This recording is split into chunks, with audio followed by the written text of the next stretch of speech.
I've actually watched Loverish play this game on her stream, maybe about a month or two ago. And it is a Star Fox inspired on rails shooter, on rails kind of starship shooter where you're piloting a ship around, shooting bad guys, trying to get a high score. But there's a roguelike aspect for it as well. There's a roguelike aspect that is pretty prominent. And I know the reviews on Steam were a little bit on the mixed side, but I don't know. I think it's something I'd be into. I think it's something I'm going to be into, and I was pretty impressed by what I saw when Lovers was streaming it on her end. The Twitch integration part seems neat. Like I said, I'll probably go do without the Twitch integration stuff, at least for the time being, just because I want to make sure that if there's like a timer that has to conclude before we're allowed to make our selections, I don't know if I want to like have that hold us up. So if there's interest, if people want to have the voting options, then I might enable it. But for now, we'll probably do without the Twitch integration. But otherwise, this does seem pretty slick. Yeah, it's like Star Fox, but with cats. Exactly. Yeah, I think that's the basic idea. I don't know if it's only cats, but I think for sure that's like there's a cat-centric focus for sure. For sure, my friends. All right, so with that, I believe we've done all of the proper setup. Let's jump into Whisker Squadron Survivor. Once again, we got a review key for this one through Keymailer. I'm excited to see what this one's all about. I do love a good roguelike. Wait, what can I say? Did I just get teleported? I thought this was gonna be a holo call. Kitty cat down there. Kitty cat lady. And my face is not covering it, right? Only a little bit. Only a little bit. Oop, shit. Okay. Continue. Clumps. I'm in space. Haven't... Oh, shit, sorry. Oh. Sorry, when I clicked out, I scared her. Sorry, lady. I didn't mean to scare you. Thank you for coming in today. My name is Gigi, and you are? I think it is all kitty cats. Hi. Sure. I'm Liv. Olivia. Let's talk about your skill set, Olivia. Do you have experience in public relations? So we're just in space suddenly for no reason, and this lady's interviewing us with our background. I have a creative writing degree, but you probably use Yak PPP like everyone else. Ha! Not ChatGPT. Yak PPP, because Your it's resume PPP. mentions several high scores in Stellar Cat. Oh. Is that Star Fox, but cats? Yes, I had filled out a lot of applications that day. See a lot of like purple confetti over Earth right now. Let's move on to the aptitude assessment. You can go ahead and get changed. It changed? Wait, why are we, This is all very sudden. I'm not sure this is... This is all happening a little bit quickly, lady. Hop in and we'll get started. I'm a bit confused. Will I be writing about this ship? Or am I piloting this thing? Go ahead and push the large center button. Large center button. Right there. Do I mess with other stuff, like my loadout? I mean, so again, so it's a roguelike, at least I'm pretty sure it is. Like, it has some kind of roguelike aspect. Different ships to unlock. I think there's a meta progression, as you can imagine. Okay, so not enough points for these things, so of course I have to earn the fun monies to be able to change my loadout and equip other things and purchase upgrades, I'm sure. These nodes represent Press the locations button. on Iloris below. You will be analyzing Ares-branded robots in these areas. Oh, those new swarm bots from the commercials? You can tap the first node to proceed.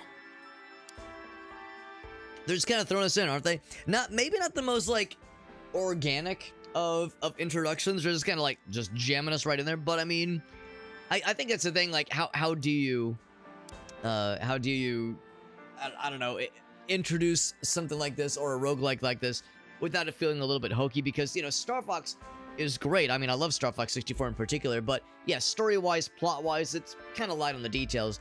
I mean, you have to, like, sit through too much story stuff before they toss you right in. So I guess tossing you right in is kind of what we're going for here. But since there's procedural generation, there's a roguelike aspect to this. Help! The ship just took It'll off! be a little bit different than how Star Fox It's all typically right. goes. I will with- explain the with, controls. like, predetermined levels and predetermined enemy layouts. This is not all right. Please stay focused, Olivia. Your safety will depend on it. Autopilot has been disabled. Now, And then move the boost. ship around Use the your boost to flight get through. corridor. All right. Okay. Okay. That worked. Good. Now use the boost controls. I see those little. I see like there's something on the side there sometimes. Just made it go faster! Can I go Keep through an here? eye on your energy bar. Both shooting and boosting use Oh, did I energy. take, I think I took damage. All right. Okay. It's energy. Wait. Okay. Shooting? Do you Oh, see in the fire in the button? middle, I see. So shooting and dodging costs the How do I get juice. back to the hangar? Follow my instructions, and you will get back to the hangar. So they're pointing me to good. something. Do I need to break something? Now, engage the blocking system. This will prevent damage to the ship. Oh, they're like showing me how far I am from a thing, I think. Blocking. Yeah, so like how close I am to a wall, basically. That will do. When you What take about this damage, guy? Can I you go through? lose Oh, all. no, I can't. Oh, maybe I can. Look, And you can if shoot it, maybe? I, lose Oh, it okay. all? Let's try to Oh, avoid and you that get little scenario. fun fellas. Shield this guy? automatically recharges, but your Kind hull of hard to does tell, not. isn't it? Yeah, I think The I think shield I still can took absorb damage some there. damage and prevent hull degradation. I've detected swarm robots ahead. What about degeneration? Because I am a degenerate. What? They're shooting at me! Now is when you should shoot back at them. Oh, I think I'm Why are they unknowingly shooting at avoiding the me? pickups. Excellent. I can't just be popping off by like When a swarm blocking robot everything. is I have to destroyed, block it and leaves shoot. I behind have to like scraps be of its mindful of my energy energy core. use.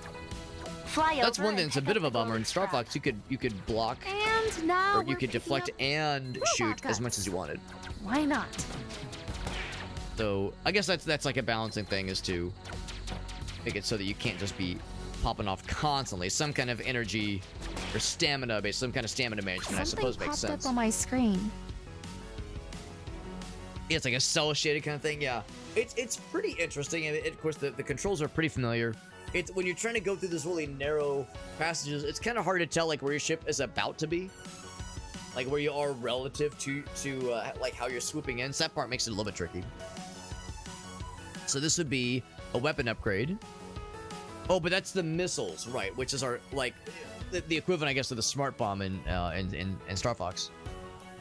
Looking at several targets. So let's see, impact damage, maximum number of targets is 3. Boost bomb, charge up a shockwave. Okay, laser cannon, which is our current weapon, I think. So more damage, same amount of energy per shot, same firing rate. Let's do that. The adaptive systems in your ship can use scrap to power. I wish there was a way to go vertical. Because in Okay. Star Fox 64, at least, That worked, yeah, I you would guess. double tap to do the barrel roll. And the barrel roll is great, Occasionally, do a barrel roll. robot Everyone loves will that be line. carrying a missile. but there were times where you would just You want to can go pick vertical. those up Whatever and that is. fire them back at the swarm. Or you would just want to go vertical Sure. without committing to a full-ass barrel roll. Of course. Those missiles are ready to fire. All right, 3 shots. There You you go. should have everything you need to proceed. Gonna try this one again. Proceed? How do I get back? The gonna only get that way back eventually. is forward. I'm getting it this time. There we go. So I don't know if you get anything by going through those. It makes me feel good. Makes me feel strong and powerful. The way through it is forward, they say. So again, since the levels are procedurally generated, I don't think there's going to be... I mean, there might be boss battles, but I think it's not going to be one of those where it's like, oh, here's the part where there's going to be 3 dudes that spawn on the side, or here's the part where you have to save Falco from getting got, and if you go through the arches, you get to fight the secondary boss. Nothing like that in this one, unfortunately. But you have to find the missiles, not Get just have out of them here. organically. You will need to let the energy recover for a moment. Admittedly, there's crit shots too. Admittedly, the dialogue is nice. It's just kind of hard to pay too much attention to it because my attention is very much focused on the action. The sim will eventually get some different kind of fellers. Right now, we're only just kind of having this one enemy type. But it's not always going to kill necessarily. Also, it's very easy to miss the level up nuggets, the stuff that powers you up. It's very easy to miss those because, for one thing, they don't like they. It's not that they like blend in super well with the background necessarily, but because everything is already kind of colorful, already kind of has this kind of blue and pink and purple color palette. Blue as the pickups doesn't really make them stick out that much, so it's easy to miss them, and you don't have a huge radius for picking them up. If I had to guess, that's probably one of the meta progression things you can unlock, is maybe something that can like expand your radius of being able to pick up these things. So after completing a tight boost, which I guess is those little narrow passages probably, 1 enemy every 4 tight boosts. Okay, so they really want me to be nice and tight. Nice and tight is what they want me to be. I'm guessing that means the number of like fun money points I have right now.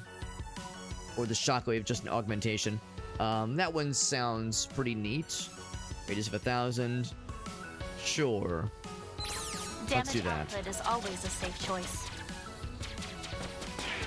Part of me wonders if I should go switch to gamepad controls just to see what it's like. But on the other hand, the precision of being able to do the mouse aiming is pretty nice. The thing, of course, is that Star Fox 64 works great with the controls, partly because, because of the lock-on feature, which really helps you in certain situations. I don't know if there's anything like that in this game. I mean, there's the bonus weapons. Okay, what I want to do is switch it to other dudes. So here's a tight squeeze. Can I get it? Hey, I got it. Break that to get some fun, fellers. Quick maneuvers may be required to avoid laser fire. They go through walls. Good to know. Goes through walls. I have one shot right now. And I guess one shot gives you still all 3 missiles. Action zone? Is it over? Okay, and then it just ends. So yeah, there's no, like, you fly to the exit. Nothing like that. And now we have some diverting paths. So if I ultimately want to go towards a question mark or a repair or upgrade shop, of course, whichever one I choose, I'll eventually get an option for a repair or upgrade shop. But maybe it's more looking at these kinds of things. Interesting choices. Question mark. I'm guessing this is an elite fight, maybe? You earn more scraps. I guess scrap maybe is the meta progression. Of course, there's bosses. So I'm curious about what's going on up here. So this will be an oddity as well as a question mark spot. So let's go for this one. It feels pretty all right so far. I mean, it's, you know, nothing quite is going to be quite the same as Star Fox proper, obviously. And here we go. I was hoping I'd get some different variety with enemy spawns. There's definitely some things I would like to have seen in this game. Like I said, you like the other, maybe some other movement options, maybe some kind of lock-on feature would be nice. I know it's easy to say that because, of course, it's what I know. So a lot of it just kind of comes down to, you know, what am I already familiar with? There are turrets. Here we go. Now we're getting some proper variety. That makes me happy to see. Piercing round. That's cool. More bullets and piercing. Cool. Or just the piercing power of the bullets, right? I think that could be nice and helpful. Go! But unfortunately, I did get slapped there. Where the piercing actually comes in handy. 2 in 1 shot. A whole bunch of these fellers. Please remember that you have a limited amount of Low on the juice. Actually, no, I'm not low on the juice. I just took a hit there. I think oh, I see now. It's you have a shield as well as like proper hull integrity.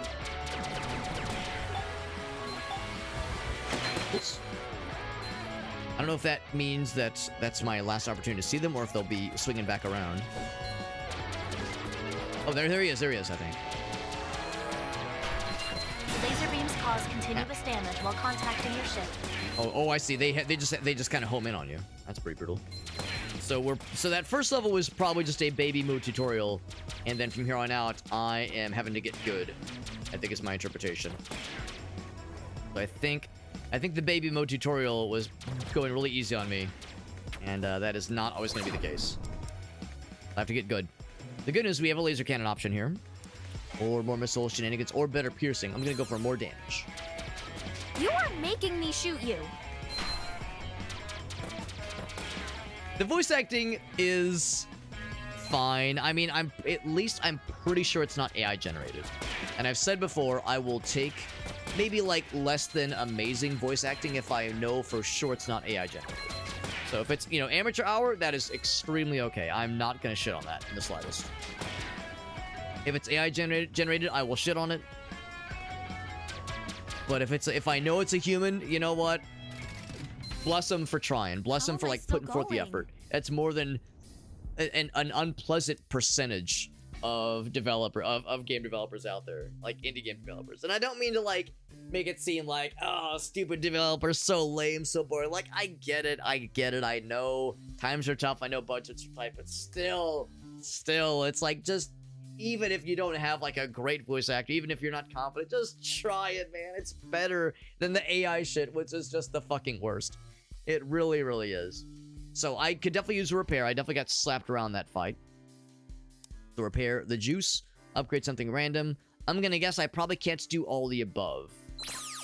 Prepare the juice. Yeah, so it's pick one or the other. All right, now what's going on up here? What's this? What's this gonna be? Let's find out. Choose an upgrade. Okay, it's Mooney, not Mommy. These are cursed choices. Cursed choices. I wonder if I can just choose nothing. So, all common swarm turn to solid blocks when they're destroyed. Ooh. For the next 2 action zones. But you get a bomb drone augmentation. So, projectile drone multiplier augmentation. New power-up is dropped by swarm, which gives unlimited energy. So, I don't know what these augmentations are. Projectile drone. Automatic boost. You know what? Let's do that one. I'm somewhat confident about my ability to automatically boost. I guess that will also include the boss battle. I'm also noticing the music is maybe not the most inspired. Also, no voice acting here. Unknown areas. Okay. Any questions?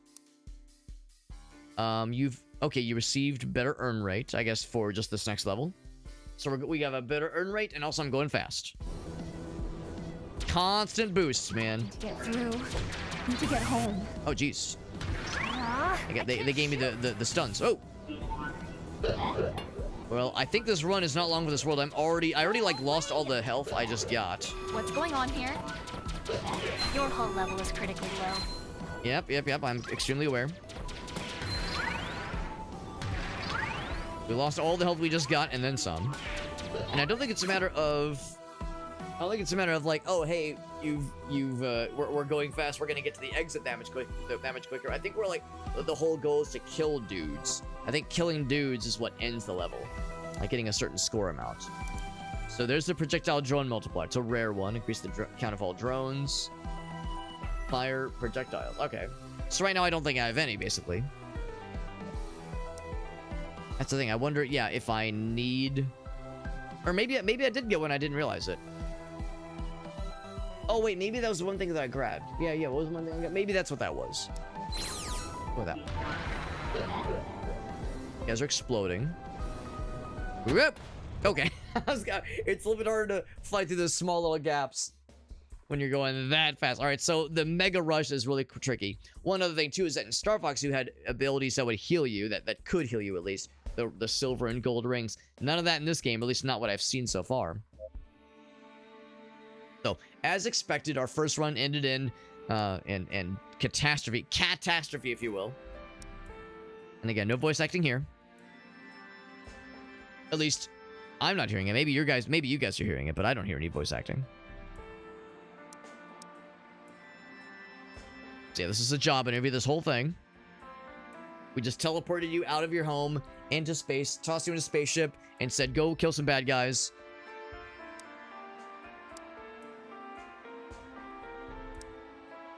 Let's see, what is it now?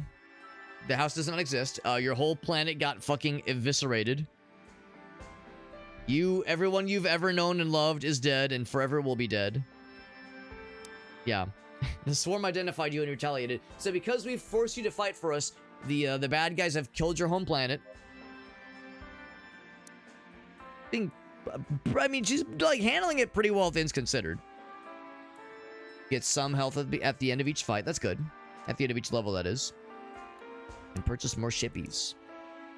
Got to progress further in the story before we can unlock Ross and Max. Okay. So sure enough, there is a story aspect to it. I was saying at the start that, you know, usually when it comes to games like Star Fox, the story is not a huge emphasis. Usually it's kind of more in the background, but there is something there for those who are into it. So I don't fault this game for just kind of tossing us right in, but at least there's some kind of story stuff to get into for those so inclined. So I don't have enough VP. I need, oh, it's actually pretty expensive. Pretty expensive to get that stuff. And more milestones to reach as well. Are there any other upgrade things I can do? Like, yeah, can I upgrade the ship or anything like that? I mean, I have some fun monies. Gotta complete more runs. Take down more elite swarms. Yes, I guess the idea is the meta progression is actually kind of limited at the start. You have different, like, weapon combinations, and of course different ships eventually. But yeah, I guess there's not really much for actually ways to like upgrade the like individual parts of the ship before you jump into the run. Let's try again then. Let's try again. We went back at full health.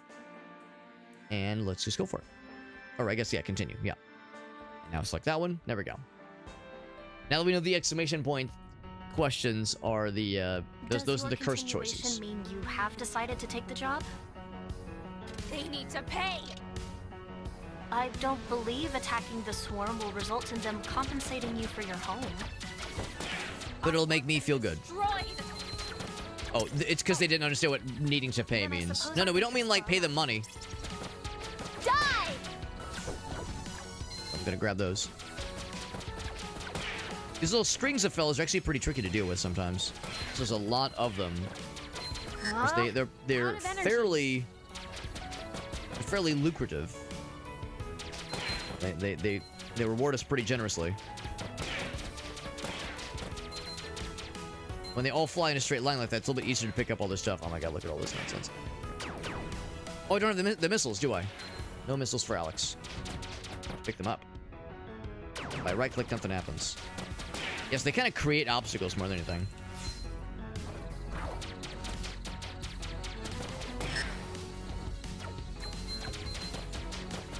Energy back. Yeah, those guys. Oh, there we go. There's one. There's some. So can I just say blast a whole bunch of those guys? What I don't know when you do a barrel roll and you deflect a shot. What I don't know is, does that barrel roll deflect it back to, like the deflection, does it deflect it back to the origin of the shot, or does it just deflect it randomly? Fires a missile, projectile dealing. Right, that's our drone. Okay, every 5 seconds.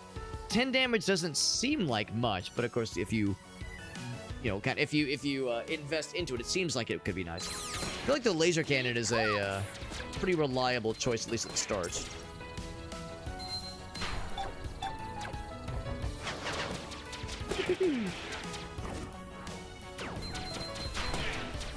Yeah. A whole lot of these string fellers. A lot of string boys. Yep. We do feel pretty underpowered in a lot of ways. And they are definitely not afraid to kind of throw us right into it at the start, at least. Gotta watch where I'm going. Need to bump into things. Yeah, break as many as I can. Yeah, they really like to throw these string fellas at us, don't they? Thinking of my reminder of Centipede. Original arcade games way back in the day. Longevity enhancer. Natural longevity enhancements. So for just various time-based ship augments, of which we have none right now. Chain Death Lightning. Oh, that sounds nice. 4 damage to two targets. So yeah, I mean, that seems like a small amount of damage, or a small amount of, like, just a small number. I guess I don't really know exactly how much health each bad guy has. There's probably numbers that are appearing above, like, the enemies as we're killing them, or as we're shooting them. So there's probably a way to find out. It's got to pay more attention. But there's a lot happening visually. There's a lot of, you're trying to, like, monitor your movements and the positions of the bad guys and make sure you're trying to land your shots. So it's a little bit hard to kind of ascertain those details. I'm curious about the chain lightning one. That actually sounds like it could be nifty. This is really helping with these guys in particular. No missiles. Yeah. I'm gonna say I don't think I'm allowed to actually go through that one. That would, I think, damage us, I'm pretty sure. That's for my house! I guess she's more concerned about her house blowing up than she is about, again, everyone she's ever known and loved, because presumably that was like the whole planet. Yeah! That's my assumption, at least. That was the first level. We could do like a fancy schmancy one. Oh, hold on, continue. Dense fog, but you get better stuff. If I take this one, then we are kind of guaranteed to go down this course, which is actually fine, I think. I think I would probably avoid the curse one, because the curse one seems a little bit questionable. So yes, I think I'll take this path. It means we'll be slightly delayed. Actually, no, I guess it means we would get the repair or enhance option first. Get that one sooner. Maybe getting it later would actually be a little bit on the nice side, though. Yeah. But it means... You know what? No, I think I'm okay with that, actually. Yeah. So a slightly later repair opportunity. Or like maybe if I don't take any damage or take less damage, maybe I won't have to worry about that. But generally speaking, the idea of delaying the opportunity for repair might be a nice idea. That way we're at a higher level by the time we get to the actual boss battle. Oh, have the grab swarm this real destroyed quick. your property before? Oh, no, it's just I think he's like slightly fancified. something always happens. That's for the garden I was gonna plant! There's gonna be like enhanced versions of certain bad guys. In fact, here's some right here. Blast they asses. Very easy to like panic dodge. It's very easy to panic barrel roll away. Which on the one hand, it's not necessarily a bad thing, but it does mean it's very easy to like burn a bunch of your energy before you need to. So a better fire rate. Which is all well and good, but of course I'm still gonna have the same problem with my energy levels. I'm actually kind of tempted to just lean more into the chain lightning. It actually sounds like it could be really nifty.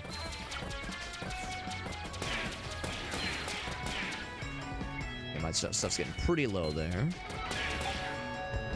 Blast those fools. Not quite enough to kill those guys.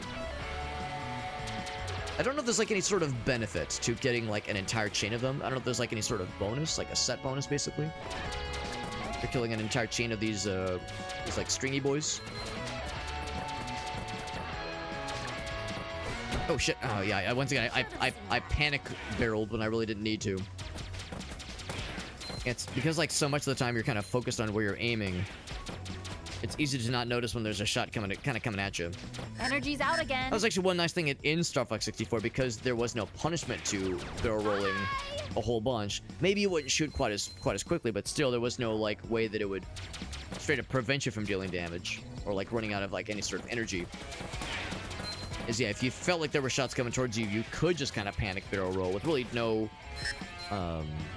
punishment for doing so. No hard punishments at least.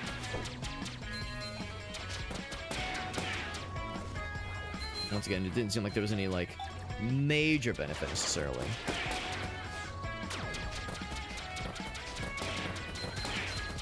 The chain lightning thing is doing better. I can tell there is definitely a difference there. Scarabs. Can raise the hull and also restore some, which is nice. Or even better, chain lightning. That gives us more targets. Or just better laser cannon. How much damage have I taken? We're doing actually pretty okay. I think I'll take the laser.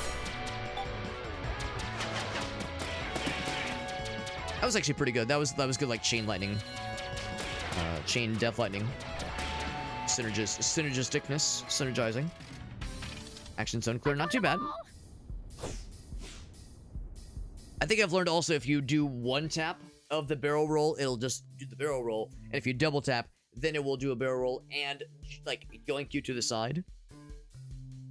That's kind of nice if you only wanted just the deflection without full committing to go in from side to the side.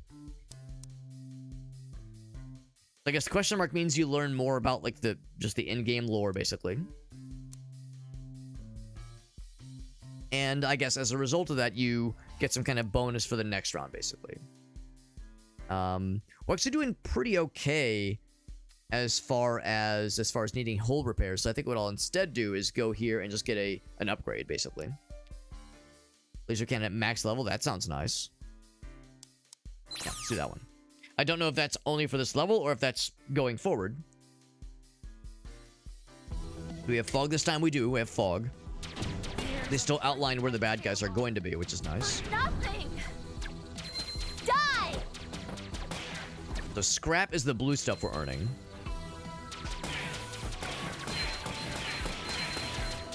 Yeah, I've got a whole bunch of that stuff. Yeah, these guys are, well, this level, of course, we knew was going to be pretty lucrative.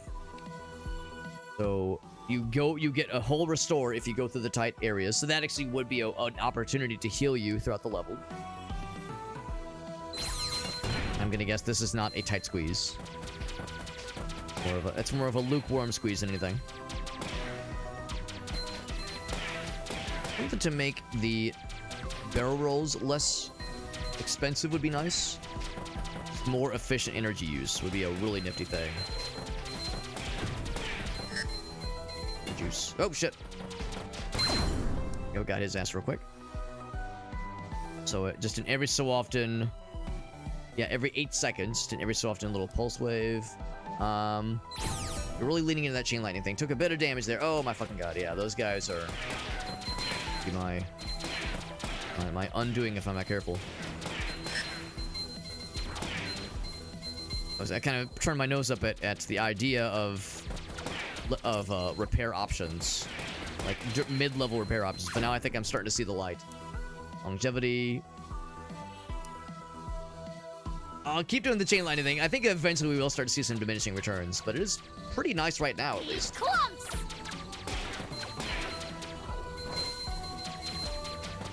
Been pretty okay right now. It's really helpful against those whoa, clusters. Panic dodge, it actually worked out well for us. Good. Yeah, we're getting a lot of levels, like in this one, or a lot of experience in this one level. Barrel rolls can suck up the goods. Only once every 8 seconds, though, unfortunately. 8 seconds. Yeah, let's do the tight boost thing. Oh, you have to boost through the openings. It's one thing to go through them. You have to boost through it. Oh, I didn't realize. Okay. He's out. Got them both. Oh, yeah, I will go for these guys. So much more adept at dealing with these fucking dudes. Not as much of an issue. Kind of dealing with those chains of them. You like eventually I had to kind of rely on the missiles. Not quite as much this time around. Made it. A little bit more. All right, so that was actually not too bad. We are not quite at full health. Actually took a decent bit of damage there, but we're doing better. I know that house was just a spray box, but it was my spray box. Spray box, lady. Are you spraying your poops? The tight boost? Is this a tight boost? Apparently it was. My brain. Which blows my mind. Oh, okay. That's what was getting us really bad that one time. I think that's like an AoE. Can make us restore a little bit more. Not much, but it's something.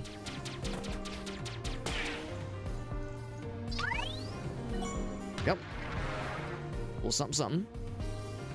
So that includes the really narrow ones as well as the circle ones, which is kind of surprising. Oh, maybe not. Like, is this a tight boost? No, it's not. Never mind. So I thought, for some reason, I thought the circle boys would be considered that as well.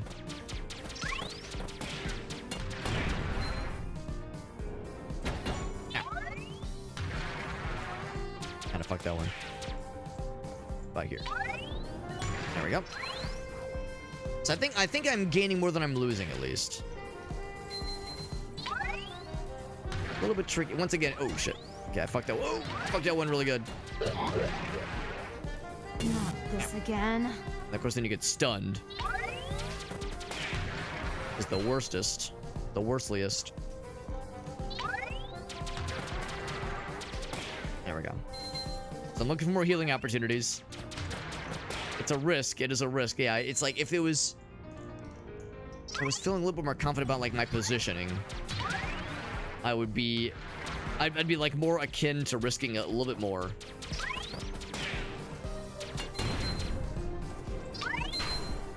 Here we go. Here we go. That was a good one. Good. It's not a lot of heals. I mean, every little bit counts, obviously. I don't know if there's like a number that's on display here. You know, in between levels, it does tell you the number. When they do that shockwave attack, it's a little bit hard to tell. It's a little bit hard to tell, like, what's the effective, like, kind of hit rates, or like, hit radius of that thing.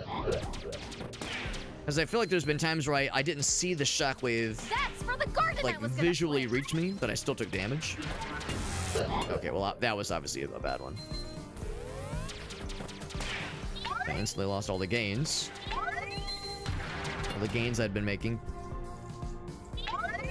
Yep, not bad. Tight boost. Now we have our shield back, which is good. I'm done. It was pretty good.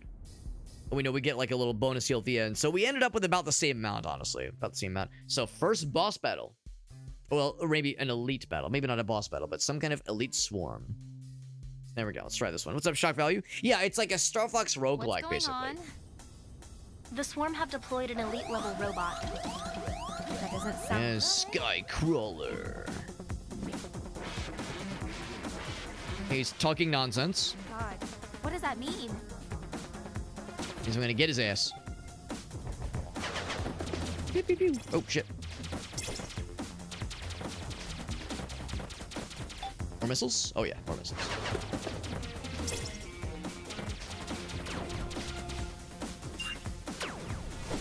Alright, not too bad, not too bad. There we go. It's actually not too shabby for the time. Oh, time being out. Those a little bit scarier. Moving, but can still Ran out of cause juice.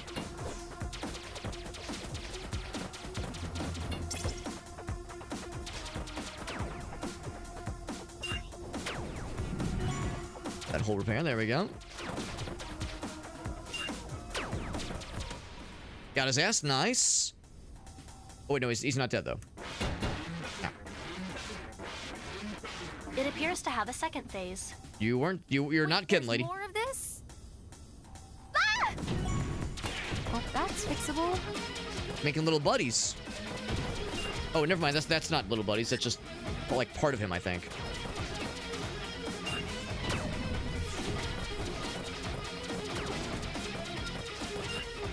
Actually, maybe I'm wrong. Maybe it's not part of him. There we go. He's out. Not a moment too soon.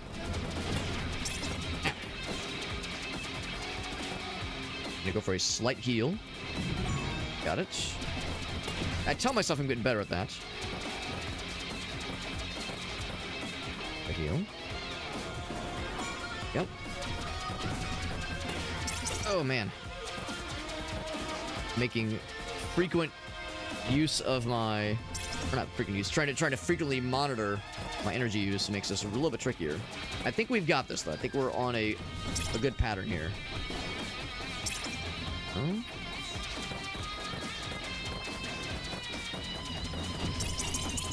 A whole bunch of deflections there. Ow. I think we got him. Okay. A whole bunch of experience for our troubles. The trouble with tribbles. I would say giving them... Would piercing rounds help? It wouldn't be helping in the like for boss battles. Better missiles or the pulse wave thing. Let's do the pulse wave thing. More damage sounds good. It blew up.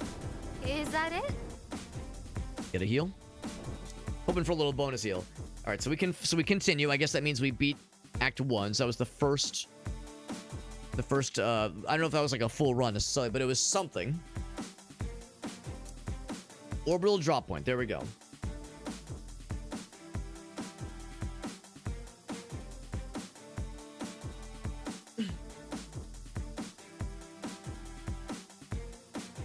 What if anthropomorphic animals, but on the other side of the spectrum than Star Fox, right? Well, I guess with Star Fox, there are, of course, anthropomorphic animals, but there's a whole bunch of them. There's foxes, frogs, rabbits, monkeys, lizards, everything in between. This is just cats. Be prepared for new types of swarms and intense fighting. So Act 2, here we go. Here we go, man. Right, the animals are people. Well, I mean, here, presumably the animals are people here as well. There's also, I guess, whatever the swarm is. I guess it's kind of nebulous what they're meaning when they refer to the swarm. Is it robots? Is it insects? Hard to say.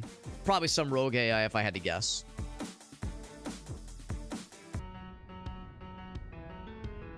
There are so many of them.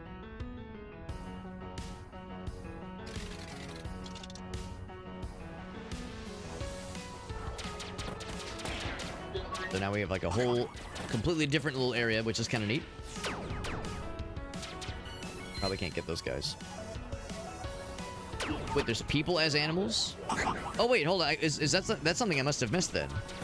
So wait. So when you say people as animals, do you mean like are you trying to say like everything's reversed? Like the cats are civilized and humans are like kept as pets? Is that what was implied?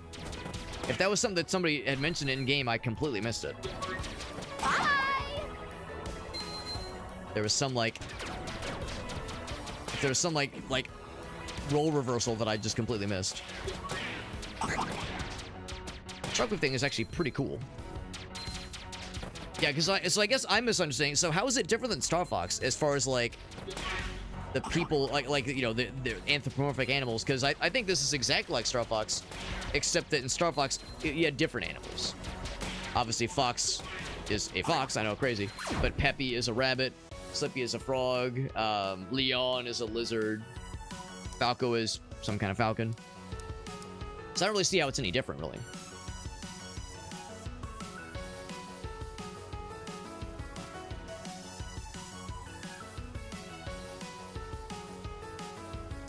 Because they have more human features? I don't know.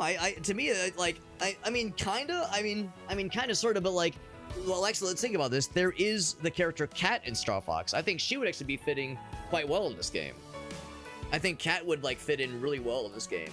So I don't know. I don't really see it as being that different. I see this game as having like the characters are like they're anthropomorphized.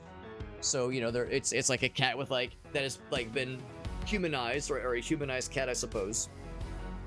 You're saying this game is degenerate horny? Well, I think that's what I'm getting at. I'm saying Star Fox is degenerate horny. If you're saying that Star Fox isn't degenerate horny, need I remind you of Crystal?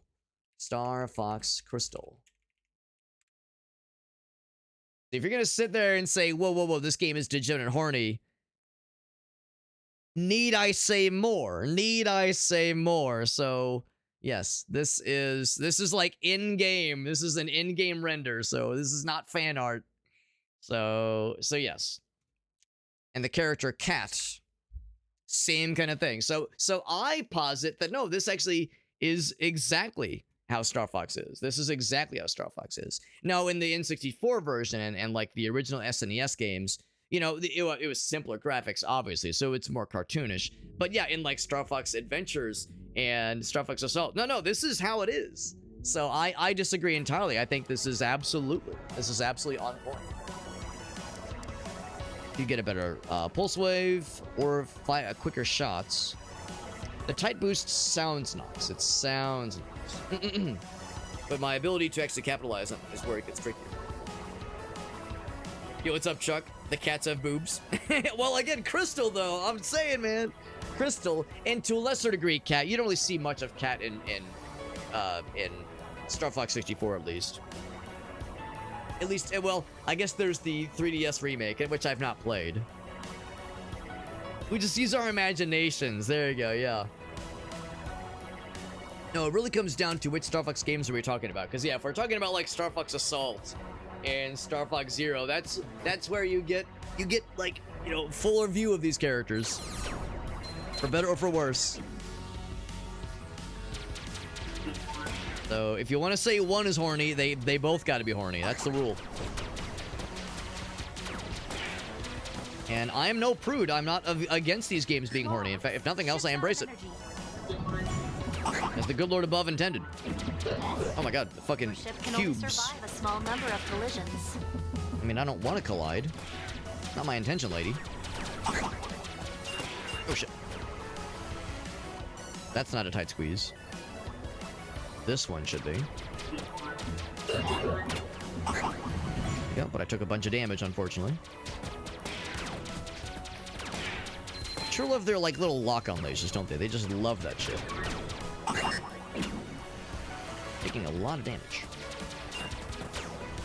I'm not sure if you can deflect those like you would normally be able to deflect a typical shot. Yep. Yeah, the cubes are brutal because I'm pretty sure that's an obstacle that you take damage if you fly through. More than a slight issue. Heal. Those guys are brutal. Oof, yeah. It gets tough. That gets tough. So that was our first Act 2 visit. Had that pulled up quickly. Listen, I'm actually a big Star Fox enjoyer. I don't think I've streamed any sort of Star Fox games in a while, but I'm a really big fan of Star Fox. Like, Star Fox 64 is one of the games I've probably played the most on the N64 out of all the games I've played on the console. And of course, Crystal isn't in that game, but she is a very prominent feature in the later games. I guess the first time she shows up is in Star Fox Adventures, and I think has been in every game since. Now, she probably at least wasn't in the Star Fox 64 remake for the 3DS, because that one's just just a Star Fox 64 remake, one of many. But yeah, I for sure, like, that is a series that I'm very excited to like see more of. Like, of course, I'm excited for the new one that got announced. I know it'll be a while. I don't think it's coming out until, actually, maybe it is this year. I guess I can't remember. I know it was announced. I can't remember what the release window is going to be for it. But I'm certainly hopeful. I hope it's good. I know that Star Fox Zero is not everyone's favorite, but I don't know, man. I have a soft spot for the series for sure. All right, so I got one little chippy for killing the one big guy. Hard to destroy the entire swarm. Have I unlocked anything new, though? Their intentions are unknown. Trying to force them to reveal their nature. They're just trying to kill us. They're just trying to, like, blow up planets. We don't know why. The VP is like the something points. The very good points. So now I can permanently upgrade perks. Here we go. So here's where the meta progression flows in. There's ship-specific fellows, and then there's global upgrades. So critical hit chance and damage, starting missile ammo, which is nice. Multiplier, which I guess means you just get more of the stuff quicker. It's not much. It is a 1% upgrade per every 20,000 spent. So you burn through that real quick. Out of curiosity, as far as other ship options go, so I need to complete milestone 5. I'm not sure what that is. Milestone 6. Do I know what that is? I don't think I know what that is. I'm not that I would be wanting to do the glass cannon one anyway, most likely. Barrel roll. All barrel roll items cost half the energy. That sounds kind of nice. Yeah, that one sounds great. But it'll be a while before we'll be able to upgrade that one. So I'll probably feel more inclined then to invest... Final boss. To invest more on the ship-specific fellas. So 5 more elite swarms, and we'll be able to get whatever that one is.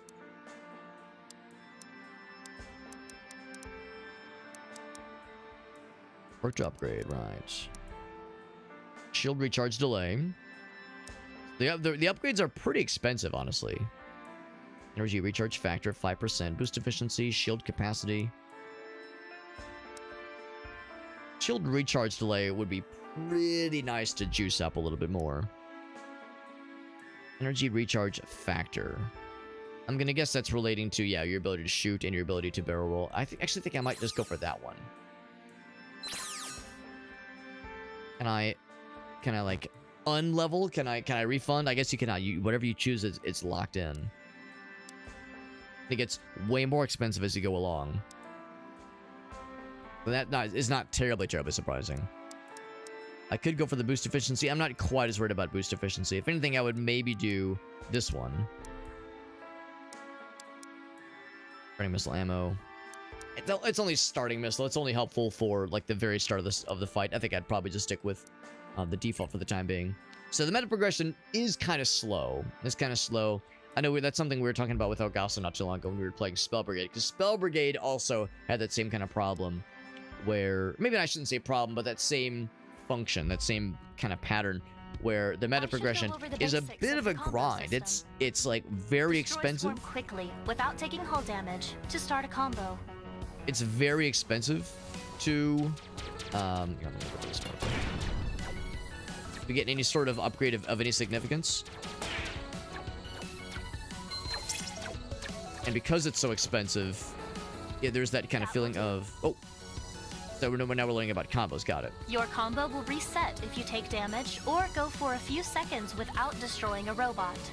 But I'm not going to take damage, and I'm always going to be killing bad guys, obviously. But anyway, it's just that idea of like when the upgrades are expensive and it takes not like the accrual of the upgrade points takes a while, then it's going to encourage you to do runs on a pretty regular basis. To do a lot of runs to be able to afford major upgrades, which on the one hand makes sense. That's kind of how roguelikes have to go. But on the other hand, it can feel like a grind. It can feel a little bit like just kind of overwhelming. You earn, which will when you're help staring with down. ship upgrades. When you're staring down just how much it takes to upgrade the next thing and you see how little you have, it's like, oh my god, it's going to take forever. So it's a tricky balance. On the one hand, you don't want the upgrades to be super cheap and that easy to power through. But on the other hand, if it feels like too much of a grind, it can turn off gamers. I don't know. It's a tricky balance to maintain. Your ship is equipped with advanced maneuverability options. Advanced maneuverability, you say? You may have noticed that the spin dodge system is enabled on your ship. Yep. If used correctly, Did a whole bunch. it will help you avoid projectiles and collisions. Trying to keep that combo going, but also trying not to take damage. Very easy to get got. Sometimes not so obvious to tell when a shot is heading your way. I appreciate that when you do a barrel roll, the shield that you kind of get around you lasts for just a little bit after the barrel roll animation ends. Gives you that little bit of a kind of grace period, which I appreciate. Oh, the dare drop stuff. Yes, actually, that's a good question. How's about this? How's about this? I'll share with you their website. So I think the way it works is that on dare drop, I think you have to create an account on the site, and then I think you just have to I think you just apply, maybe. I think that's how it works. I think you sign in or create an account, and then they have to verify your account. And once you're verified, I think that that's all it takes. So I think it's like the dare drop admins have to, I think, usually manually verify to make sure that you are, basically to make sure you're like a real streamer. Because I'm sure you've heard that there's people that they repurpose or steal other people's content and try to make it seem like it's their own. That kind of stuff. So as long as they verify, like, yes, you're a real person, the stuff you're doing, the streams you're doing are your own. I don't think there's like very hardcore requirements about viewership or like how long you've had your account, that kind of thing. So it's pretty easy to just make an account and to be added in. As far as participating in the individual campaigns, that of course depends, because some publishers set some kind of high requirements for their campaigns. When Space Marine 2 first came out, there was a dare drop campaign for the game, and the requirement was, I think, a CCV, so an average viewership amount of like 15 or 20, which is quite high, I think, at least. For like the top 0.1% of streamers, that's nothing, but for the rest of us mere mortals, 15 or 20 is like getting pretty up there. Most of them are either 5 or 10. Usually most of them are 5 or 10. So yeah, so I would say, yeah, pointing towards a website, there should be something in there about creating an account. And when you create an account, I'm guessing it'll probably have information about like the verification process. And if it doesn't, it might just gonna happen in the background. But yeah, I think that's pretty much what it's gonna come down to. I think there'll be like something in that kind of onboarding process that says, all right, now the admins will need to kind of give it a looky-loo. Make sure that you're just a legit streamer, a legit content creator. And of course, there's ways to facilitate that, part of which is if you have like, on your Twitch profile, on your Twitch channel, have like a link to maybe your Twitter page or an email, or there's like if someone, you're looking at a Twitch profile or a Twitch channel and there's an empty bio with no other links, no other information about like what else, what are they? Like, are they a person? Are they like, is it a team? Is it just a throwaway account someone made? Or is it like a platform that someone is trying to build up? Is it a content creating personality that they're putting time and energy into? So usually if there's like decent indication that you're a real person, you're probably generally. If I get the boost berserk, that means, so if I'm boosting, okay, that means I fire quicker. Not to say that my energy is more efficient, just that the shooting goes faster. Let's go for the laser cannon. I feel like I don't do much with the missiles. The missiles are cool. It's just they take a little while to get going, and they're not always, not to say they're bad, but I almost would just rather spend that time doing the shooty pooty. Absolutely. The missiles are neat though, and they're a nice to have, as I like to say. toss them in there right now. It's just like, because they kind of operate on a different, like a different system, basically. They continue practicing the spin dodge. Isn't that what I've been doing? Haven't I been doing the spin dodge? I'm nervous that there's no fellas. I think that means I gotta deflect more shots.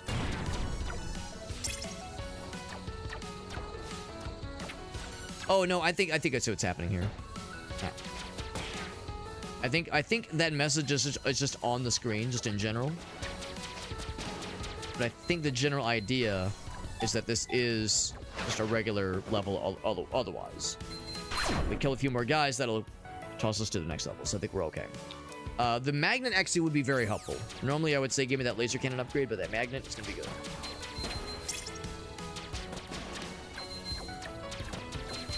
And I think the nice thing about Dare Drop though is that, yeah, just to make an account, I don't think there are any like hard set requirements about like, oh, you have to have like a viewership of this much to join. I don't think there's anything like that. The Dare Drop admins don't give a shit about, yeah, how successful your channel is, how many followers you have, your viewership, that kind of thing.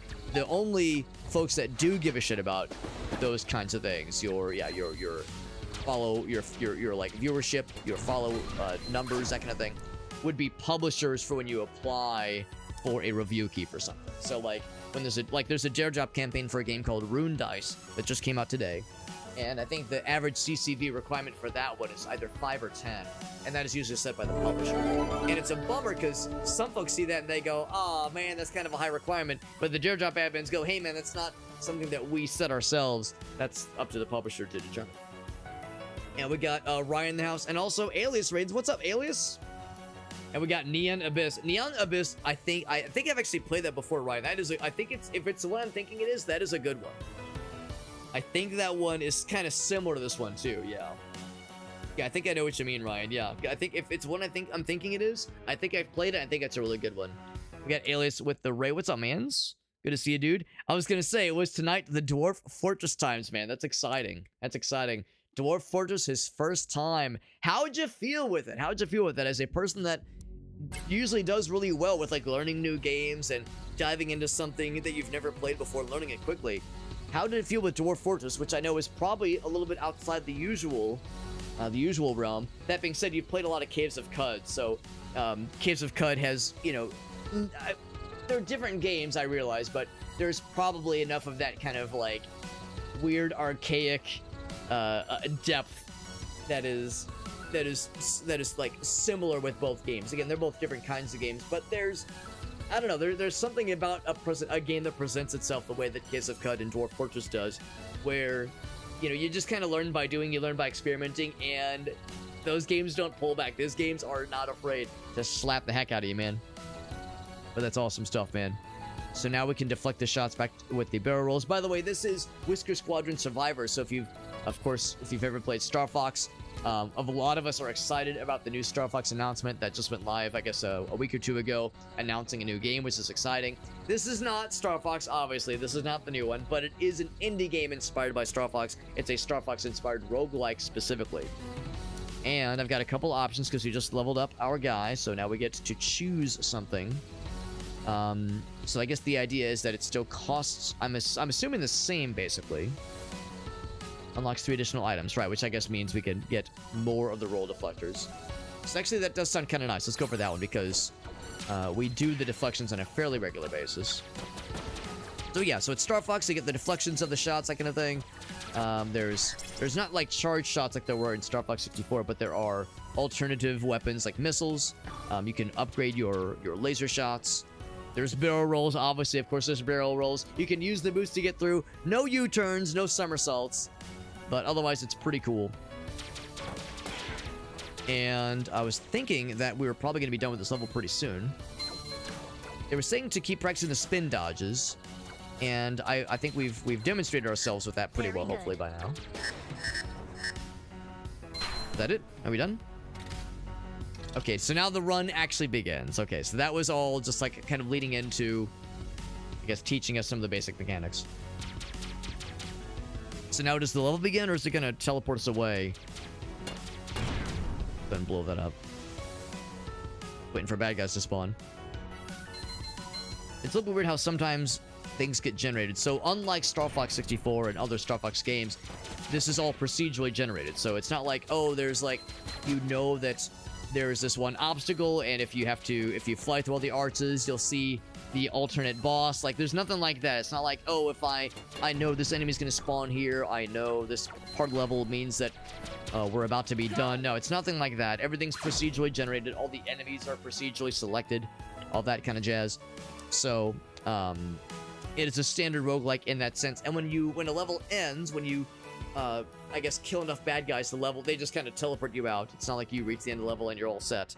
So it's a little bit kind of like, a little bit shallow compared to something like Star Fox, where every the levels are predetermined and are handcrafted. So that is, I guess one downside, I suppose. By the way, Elias, thank you again for the raid. And as always, if there's any clips you want to share, I'm always down. We got Ryan After Clubs. What's up, buddy? It's good to see you, man. Good to see you, man. Say you played this on release, because yeah, this one's out for or has been out, I think, for a couple months at least. It's an anxiety. Yeah, it's a game that I've never played. I've never played it myself, so I'm a fake fan here. But I enjoy watching other people play it because the game mystifies me. It is a exhausting game for sure. But yeah, it's a base builder. Exactly, I'm with you. The thing that I've always wanted to try with Dwarf Fortress is the like the adventure mode or whatever it's called, where that one is more like a Caves of Cut experience. Instead of managing a colony, you are one adventurer going off on an adventure, but with that same degree of anything can happen, that same level of procedural generation, and like just wild ass encounters. It's made some good progress, even though the game's a while. I'm glad you stuck to it and tried something that, yeah, maybe is outside your usual wheelhouse. I'll admit, I'm not much of a base builder guy myself. I enjoy base builder games, but I don't play them very often. So, and when I do play them, I always feel like a little bit of a fish out of water. So I understand how that goes too. So 10 combo hits increases critical hit chance. I think we're going to go for the magnet for now, but I think I'd be tempted to go for that crit chance one. This actually does sound kind of nice. The idea of better crit chance. As I'm trying to go for more combos. Inevitably, of course, there will be plenty of instances coming up where keeping the combo going is going to be easier said than done, because the bad guy's going to be shooting me all the damn time. And of course, you lose your combo whenever a bad guy hits you, or whenever whenever it just goes a while without having shot anybody, without having killed anything. So, it's easy keeping the combo up right now, but in the later levels where I'm going to get hit a lot more often, that's where it's a little bit trickier. So right now, it's relatively easy peasy, but that will not last. But right now, yeah, here we go. So 26, like, that's pretty nice. That would be a 2% boost, which is nice, but even then, easier said than done. I think they said it maxes out at 10, which would require 100 combo, 100 plus. We'll see. We'll see how that goes. It was in early access a while back, and 1.0 is fairly recent. Right, gotcha. Yeah. Doesn't keep you super grounded. Yeah, it's cool. I like it. I would say, yeah, there's things I would like to see. There's some things I don't know if I love necessarily. I don't know if I love the whole thing where shooting and barrel rolling drains an energy meter. Because again, I think of Star Fox, at least in 64, there was no downside to barrel rolling and rapid firing. You didn't have to pause to let things recharge. I guess I can see why they do that as a means of having some kind of way to balance things. Like, I can understand why they do it that way, but I don't know, man. It's what I'm used to. I'm used to Star Fox where it's a little bit more free and a little bit less kind of clamped down in that sense. I think I will take this one because I like the idea of a cheaper roll deflection. That sounds nice. More magnets sounds nice, but yeah, I'm trying to really lean into making the barrel rolling a little bit more feasible. At this point, last time I had leveled almost exclusively into damage and also like splash damage, which is to say when you killed a bad guy, they would do a little electric charge that would damage the other bad guys around them. Please mind your wings. Didn't mean to slap it, lady. Wasn't my intention. The other downside too is that at least at the start, there's not much for enemy variety. The enemies are kind of like level locked and also biome locked. So once you get to the second act, then you see a whole litany of different bad guys, but it takes a while to get to that point. And of course, again, the runs themselves are procedurally determined, so go around that. There we go. And that includes like the kinds of encounters you have, because this is just a standard level, it's a standard encounter, but there are opportunities to repair your ship or purchase upgrades in between levels, that is, in between challenges. There's elite challenges, there's boss battles, all that kind of stuff.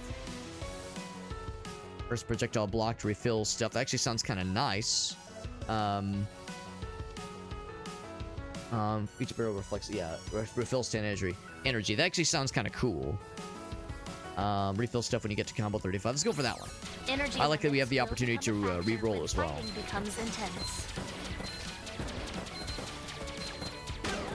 So in that case, I'm going to be encouraged to do more barrel rolling, which is to say deflections. Like that one. Woo! Yeah, so you only get that energy restoration with the first one. I think that's what they mean. Every time you initiate a barrel roll, if you deflect a projectile 1 or more, you get 10 back. 10 energy back, which is nice. That improved that zone, nice. Not too bad, not too bad. Some silly things can happen in adventure mode, absolutely, absolutely. I appreciate you guys coming in, and thank you again to Alias for that raid. I know Alias said he has to hop off, but if any of his lovely viewers, if you guys have any clips from Alias that you would like to share, that's fine too. Alias knows whenever people raid me, I always like to ask if there's any clips you want to share, anything. It doesn't have to be from tonight's stream necessarily, but anything recent-ish that the streamer wants to share with us, anything they're proud of, any fun moments, any interesting clips or interesting moments from any of their streams they want to share with us.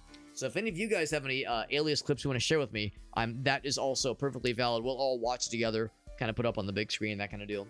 So that is an option for those who are curious.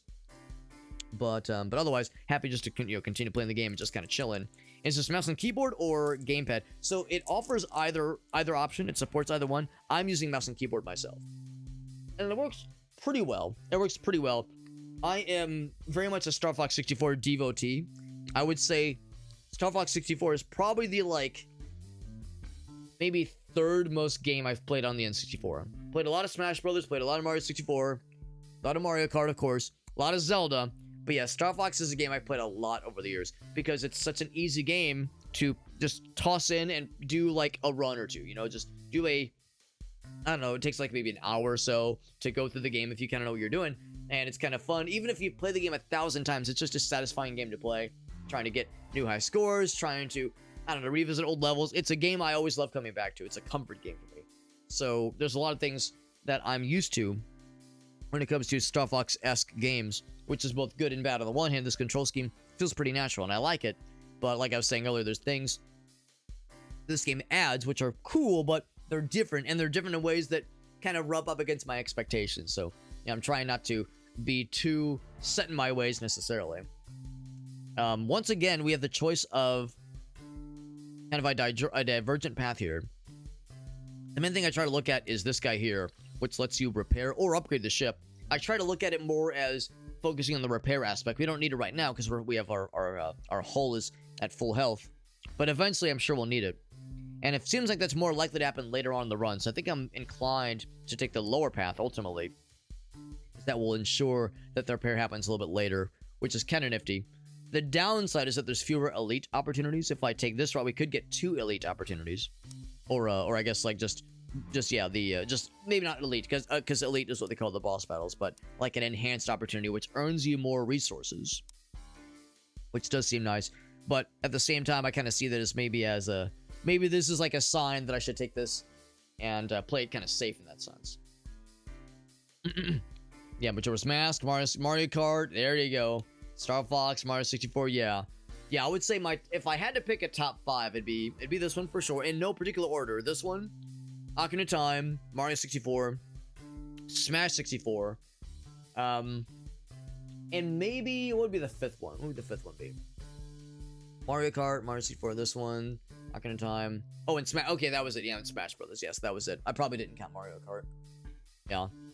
As I mean, there were other ones for sure. I mean, I played a lot of Kirby 64 and the Crystal Shards. Love Diddy Kong Racing. There's a good number of them that I played a lot, but as far as the top dogs go, it'd probably be those, honestly. Probably be those. Let's take this one as the safe choice. Let's take that one as a save. So what's up, Dolph? I'm excited, man. I'm excited. I'm kind of a fake fan. I love Star Fox 64. I personally thought Star Fox Adventures was good. Controversial opinion, but I enjoyed it. Ow. Who's next? And I think Star Fox Assault gets a bad rep. I think Star Fox Assault gets a lot of heat. I think it's a worthy game. I understand. It's clunky in some ways, but I think it gets shit on maybe too much of that. I think it's pretty good. I think you're gonna increase the laser cannon. I think it's a pretty good one. I think it's a valid entry for sure. So, but I've not played Star Fox Zero, and I never played the 3DS reboot or remake of Star Fox 64. So there's a lot of Star Fox things I haven't fully engaged with yet. I've never played the original, so I'm in many ways like an even more extreme version of a fake fan. You know, I've never played like the OG shit. I hope to get the other guy down here. So at some point, it's a series I'd like to like delve even more into. But yeah, I'm excited for the new one. I know there's been a lot of talk and a lot of discourse about the design, the character designs, and to be honest, I'm unbothered by them. I know some folks have very strong opinions. I'm completely unbothered by the character designs. I mean, I don't know. I think they look all right. I mean, is it a little bit silly? I mean, maybe, but I don't know. I feel like Star Fox level character designs have always been a little bit on the silly side. Let me grab one thing real quick. I feel like Star Fox has always looked maybe a little bit, maybe not uncanny is the right word, but I don't know. Like I think it's one of those where I think I just don't take it very seriously. It's like I don't look into it too with too much scrutiny necessarily. So I'm unbothered by the character designs. I think they look fine. I'm completely unbothered. Could even make it cost less and reflect more damage. That actually sounds kind of nice. Let's do that one. Let's do that one. That'll be less useful for this. Too slow. Fighting these guys, but more useful for boss battles. Listen, I'm going to be seeking out more opportunities to do the deflections because of the energy replenishments, which is nice. Woo! Got them all. Back up to full hull, which is nice. Full health. There goes my combo. There goes the combo because, of course, the timer. That's fine. That's fine, lady. So the question mark, I think, usually just means we get some kind of conversation. Little moment here, some dialogue with the HQ lady. And they give us some kind of bonus for the next level. So less energy consumed, which is good. Just a standard action zone, nothing fancy here. West versus East design decisions. Here we go. That's a fair point. That's a fair point, yeah. Robin Hood, Disney, right. I see you, yeah. And I don't know, maybe that's why I like don't see it as much of an issue for myself personally, at least, just because. Well, that was cool. Done. I don't know. I mean, I enjoy all these things, but I don't know if I have a preference necessarily. I don't know if I have like a preference for, yeah, East versus West. Yeah, Robin Hood, Disney animation. Like I'm down for all of it. I enjoy all of it. I'm not picky. The better magnet one seems nice. Get a damage boost for 5 seconds when you boost through a tight squeeze. Take that. It's nice. It's satisfying sending those back to sender. Return to sender.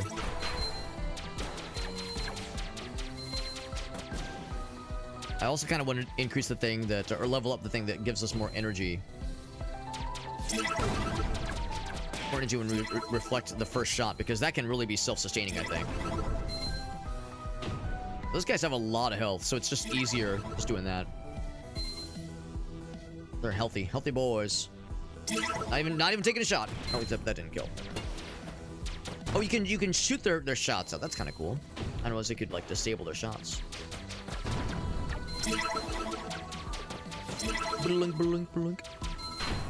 Top. It's cool that there are sometimes little bonus fellers you can find. On those little trains, there's little I don't know why there was those little like ore deposits you could shoot. Gives you some bonus resources. That's the fancy boys. Didn't have an opportunity to show it, but yeah, I kind of stumbled upon it earlier. Rust.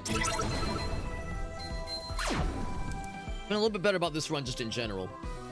Yeah, that's kind of what I feel, Duff. I think it's like, you know, people want to react to it, and I get that. There's nothing wrong with that necessarily, but I think part of the discourse is just a matter of, you know, people are excited, but it's, you know, they want to comment on you know, just whatever's available right now, and all we have is just the trailer. You know, it's not much, obviously. Oh shit. You know, we don't have like actual gameplay to look at. I mean, I think there was maybe some gameplay in the actual trailer itself, but it's one thing to actually be able to play it with, you know, see it with your own hands. See it with your own hands, feel it with your own hands. So I think you're right. I think once the game comes out, I think that'll be less of the focus and more of a focus on just the actual game itself, which is ultimately what it should come down to. Satisfying noise. I hope it's good. I mean, it's no secret that Star Fox has had a mixed past when it comes to some of the games over the years. Star Fox Adventure, of course, was, you know, in many ways not a Star Fox game, not a true Star Fox game. It was originally going to be Dinosaur Planet. Like, you know, that's like, there's a whole rigmarole of, oops, shit. I think I took some damage there. There's a whole litany of YouTube videos and video essays about that whole deal. They kind of added Star Fox into the mix fairly late in the game's development. And that kind of explains why the game is a little bit of an odd one. It's kind of an odd, kind of black sheep in the family of Star Fox series, of the Star Fox series, just because it's, I mean, it's in the name. It's an adventure game. I mean, there's some harrowing sequences, but not much, really. And it feels kind of like its own thing. But I still think it's a good game. Star Fox Assault had some great ideas. It didn't always execute them great, but I think there was... I think it succeeds more than it fails. The failures in that game are... They do glare. They do stick out like a sore thumb. There are some glaring problems. But I still like what the game is going for and what it's attempting, and what it, like, even if it doesn't always succeed, I feel like it gets more things right than it gets things wrong. But, you know, again, it's very weird and quite different than Star Fox 64, obviously. And apparently, and I've not played Star Fox Zero, but I've heard Star Fox Zero has some pretty rough control issues. I've heard that one's like a really good game. Like, there's a good game there, but there's things that kind of get in the way of its success. So, you know, we had Star Fox 64, we had Star Fox 1 and 2, generally well-remembered games, but after that, it gets kind of spotty. Oh, Forza is crapping out on your shock value. I hope you're liking it so far. I did see your post about it in the Discord server. I know Aaron said he really liked it, and I've heard generally good things. It wouldn't shock me if there were some bugs at the start, though. That would not surprise me. Try and do something new. Exactly. Because the rail shooter, right, exactly, can be a little bit limited. It absolutely can be. I can't blame them for trying something different. I mean, Star Fox 64, you know, of course, did something quite different with the all-range mode levels and level sequences. I think that helped tremendously when it came to mixing it up a little bit. So no, I'm all about it. I'm all about, like, new Star Fox, you know, even if it's not always gonna land, I'm still applauding them trying something. Also, it's been a while since Star Fox Zero. I think that's fine. I'm always down for more. Star Fox fans not always eating the best, but that being said, that's nothing compared to F-Zero fans who have been neglected for decades at this point. Well, I mean, there was F-Zero 99, but come on. I mean, it's cool. I'm not knocking it, but it's not the same as a new game, man. So I think a lot of us really, really want new F-Zero, but, you know, we'll see. Maybe eventually. What is the revive augmentation? Random unowned item at max level. Yeah. Yeah, what I think I know what missile launcher is. I don't know what revive augmentation is. Guess I'll grab it. Is there a way to look at what this is? Should revive upon death, one-time use. That's pretty cool. Basically, an extra life. An extra life at 70% health. It's pretty good. Let's see what they've got for me here. Oh, except I shouldn't have dodged it out of the way. Too slow. Oh. Do the missiles. I don't have amazing firepower this time around. We have way more energy, though. Good. Missiles. And these guys don't shoot anything behind them when they're locked in together like this. They only start shooting lasers behind them once they separate. So when they're all together like that, you can just kind of focus on them. And you're right, there's Wipeout, there's Ballistic NG, there's actually one we played last year. Pacer, I think is what it's called. There's Pacer, there's a whole bunch that are inspired by F-Zero. But it's not the same, exactly. It's like, we want a proper F-Zero. We want a proper F-Zero. There's some really cool indie devs and smaller devs doing some cool stuff. Fast RMX is an incredible series that is usually on Nintendo consoles. Fast RMX and I'm trying to think of the other one's name in the series, but I think just the RMX series is a very, very good kind of alternative to F-Zero. But it's not the same, man. It's not the same as the real shit. Not the same, man. Breath of Fire, Wild Arms. Dolph, I understand that as well. Like, F-Zero fans have been neglected for decades, but, I mean, yeah, Breath of Fire, Wild Arms, Half-Life fans, I guess with the exception of Alex, Half-Life fans, yeah, there's a whole lot of fandoms out there that have been just starving, that are truly languishing in relative obscurity. So, it could be worse. It could be worse. As frustrating as it is, it could be worse, man. Like, every once in a while, I'll see some kind of discourse about, like a game that gets delayed, right? Like a game gets delayed, and people will be like, oh, man, we've been waiting forever since the last such and such. And then you look for when the last entry in that series was, and it came out 2 years ago. And it's like, guys, quit your bitching. What the fuck, man? This is embarrassing. Remember, there are starving... There are starving F-Zero and Breath of Fire fans who would kill for something in the last decade, much less. Just be grateful you have something confirmed that's happening versus just not knowing if you're ever gonna get a new entry into, you know, enter Name of Forgotten series here. Too real, man. Too goddamn real. It's all relative, I suppose. Oh, shit. I keep that combo going. Oh, I lost the combo. I'm so sad. We're doing great with a lot more health, though. Or, well, health, but also better combos and better scoring in general. More missiles. More missiles. Probably better laser... Yeah, give me that laser cannon.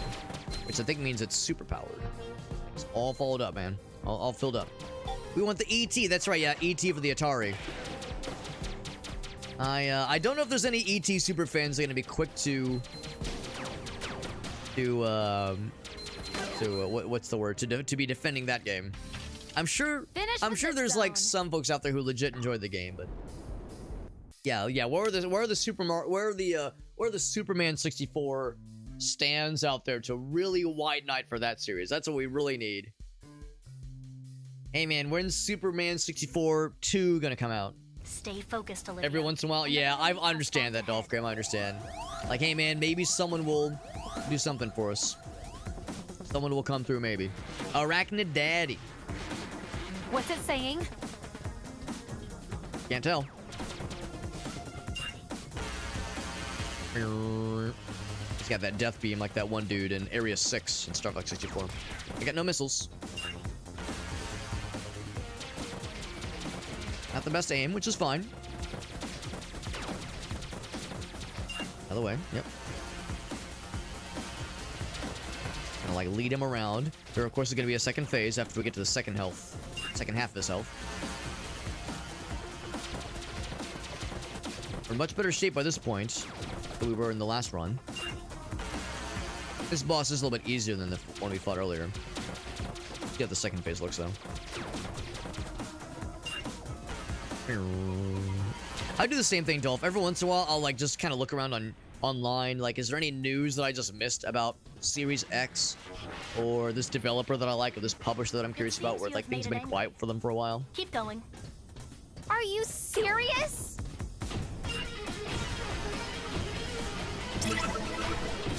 So the deflection's really coming hot.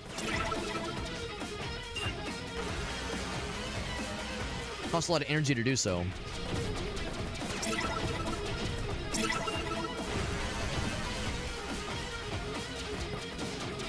Of course, you can also just shoot their projectiles, so you don't have to do the deflections every time. But it is kind of free damage. It's free damage real estate. Damaging the shit out of me. Oh, shit. Oh, man, he just fucking slurped my entire dick. He gave me the big suck. Wow, that was a lot of hull damage. That was, like, very sudden. That was one blast of it. One blast of that laser shot, and it fucking melted my penis. Holy moly. Better range for sure. Wowzers. What happened? That was humbling. Did I get Now, I it? got a pretty good heal out of it, but still, that was brutal. Fucking brutal, goddamn. On to Act 2, baby. We're poised to be in a much better position for starting Act 2 now. Earlier, we really struggled, but I'm feeling better about this. I don't think we even beat the first level. This should be interesting. Got the Vaporwave aesthetic, which is more akin to original Star Fox, of course. This might be a hot take, but to be honest, I don't love this kind of Vaporwave aesthetic in games like this. I think it's cool, but I think it's kind of overdone when it comes to this kind of game. So, I don't mean to sound ungrateful. I mean to sound ungrateful for, you know, for games that... For like indie games that are trying something different and try their kind of remix on some kind of Star Fox-esque video game, but I feel like we've had a bunch of these kinds of kind of Vaporwave levels in these kinds of rail shooter games. So I don't know, I wouldn't be sad if we got less of this kind of aesthetic in these kinds of games. Close. Lost the combo. It's a little bit sacrilegious because, again, I recognize that this is probably the closest to, like, actual Star Fox. You know, Star Fox 1 and 2 had something kind of similar. Will aggressively attack your position.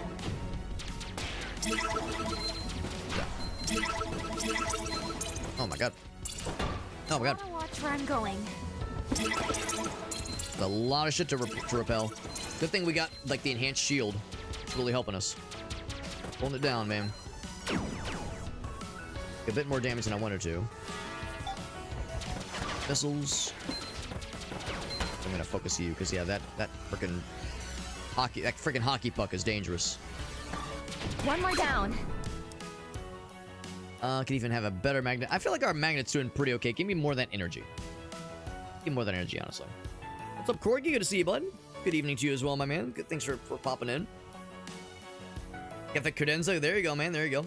Not a huge rail shooter guy. I enjoy them, but I don't enjoy every single one I've played. I'm kind of picky when it comes to rail shooters. I'm generally liking this, but yeah, I would say rail shooters can be a bit of a snooze.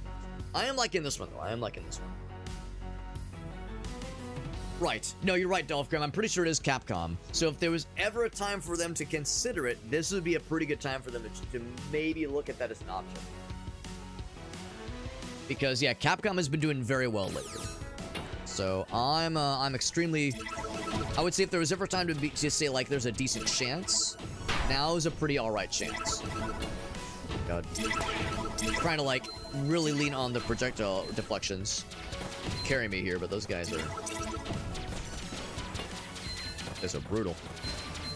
If I can survive this level, I think we have a repair opportunity coming in pretty soon here. Yeah, the Act 2 bad guys are pretty brutal, honestly. Laser beam got me. I'm gonna keep going. Enough. And can we be done pretty soon here? I think I'm like... Oh, it's because we got the extra life. That's what that was.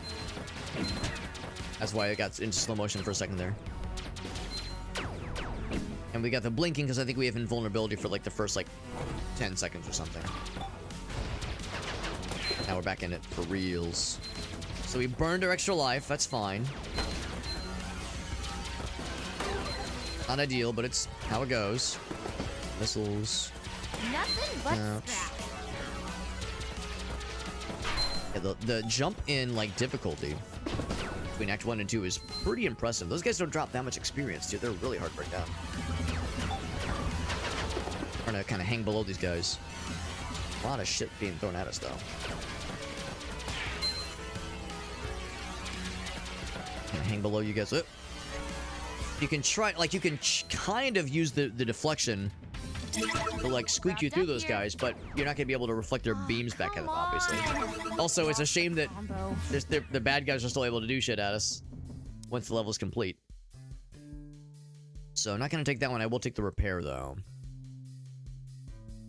Do I take the repair now? That's the tricky part. I think I'll do it. I think I'll take the repair now. The other ones seem neat. Oh, laser cannon, though? Oh, man. Or Gatling gun. Yeah, man. Laser cannon would be nice for doing big damage. You know what? I'm doing it. I'm doing big damage. I'm doing it, man. There are black holes. Oh boy. People are popping off on the garden. I bet they are. I bet they are. That is exciting. Oh, no, I was looking at the wrong thing. So let's go here first. 40,000 fun monies, which is good. So now we earn twice that much, and which is good because we're also earning 3 times the scrap here already. So this will be a very bountiful level. An impressive comeback too. That's awesome, man. That's awesome. The black holes in this zone will aggressively pull you in. Be prepared to boost. Oh, you can get the juice, but they'll give you the suck. The juicy and the sucky. I'm gonna try for that one. Keep an just eye boost out it out of them, I suppose. Opportunities, Olivia. Another black hole. Yep. And they suck in the bad guys and the goodies, including myself. Should have seen that. Okay, this level might be a quick one, which is to say I'm like quickly gonna die.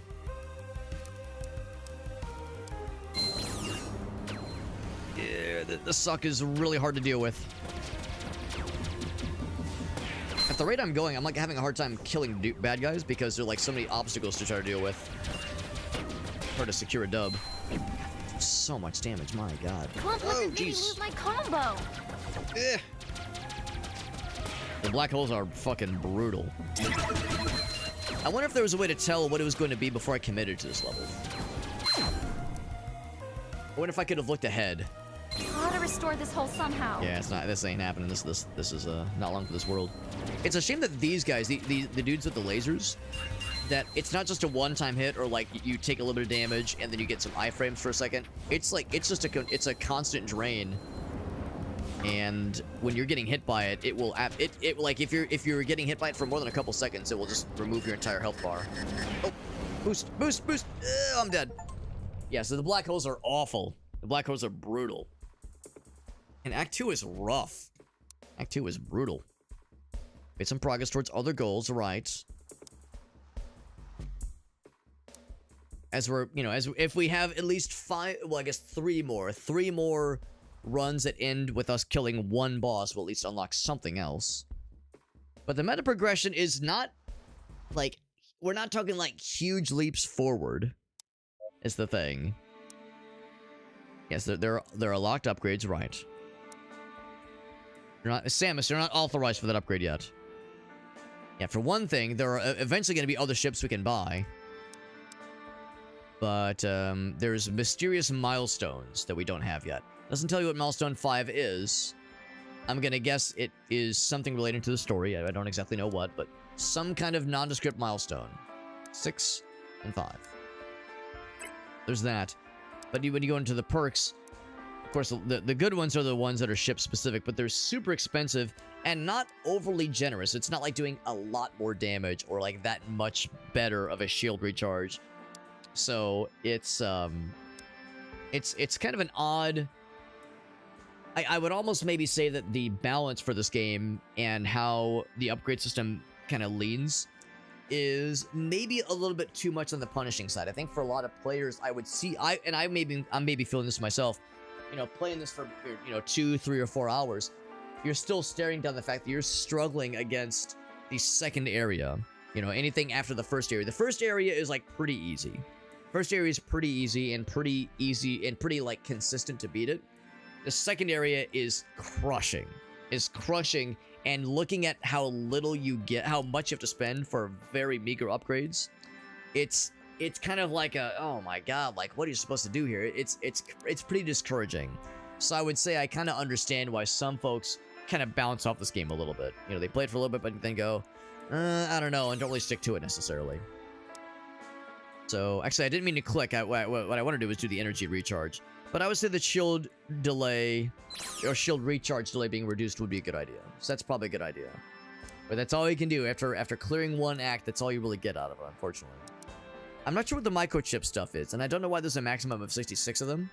Maybe the idea is there's that many elite enemies, and because we've only fought 2 elite bosses, or 2 elite enemies, maybe there's only maybe only getting 1 microchip dropped per like variant of them. I'm not exactly sure. I also don't know what you do with them. Presumably you spend them at some point somewhere. Maybe after you spend the VPs, like when you get to like the upper echelons of these upgrade threads. Maybe the last few require the microchips instead of the VP. It's hard to say. But, yeah, so we'll go ahead and try another run. Try at least another 1 or 2 runs. I'm still enjoying the game, but yeah, I can feel myself feeling a little bit discouraged by just how, like, enormous of a leap that second act is. It's a lot for sure. It is a lot for sure. What's up, Aaron? Good to see you, by the way, bud. Good to see you. We're playing a Star Fox-inspired roguelike. It's pretty good overall. You might have heard me say that there's some aspects of the balance with the game that I don't think I necessarily agree with, but I overall am liking it. It's overall very good. What I'm hoping is that we'll have, at the beginning of that second run, we unlock the combo meter, and the combo meter also provided some pretty cool synergies as far as like other upgrades, other ways that certain abilities could kind of scale off your combo increase and that kind of thing. So I like to think that there's still more that we can unlock to kind of help us along.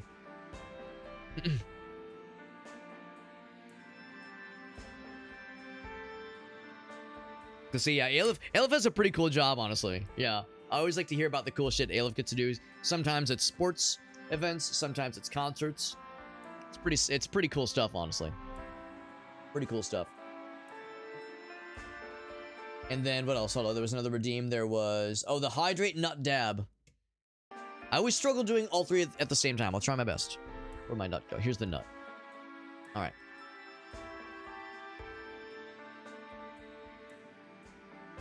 Nut. There you go. That was my attempt at a nut dab. Hydrate. Nut dab, hydrate. Nut drate. Hold on. Dab, drate, nut. Hard to portmanteau all three of those. Jumping to the next level. The Holy Trinity. The Holy Trinity, which is to say... Are all of your systems in order?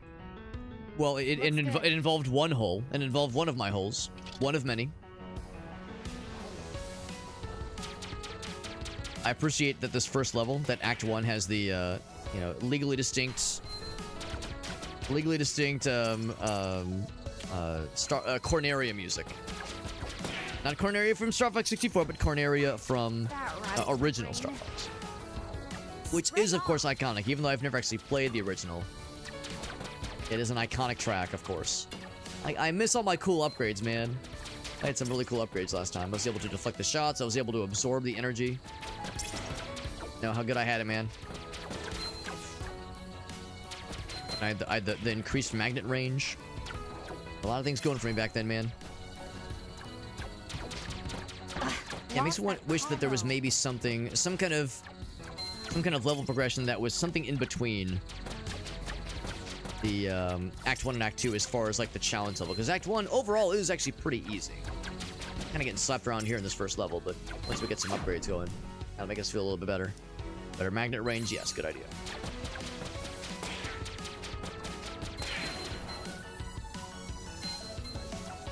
I think after a certain point, the magnet range kind of has like diminishing returns because the range reaches so far. It's like, what more benefit could you possibly need? The answer, of course, I guess the idea is, yeah, if you kill a bad guy on one edge of the screen and you're on the complete opposite corner, then maybe it could be worth it.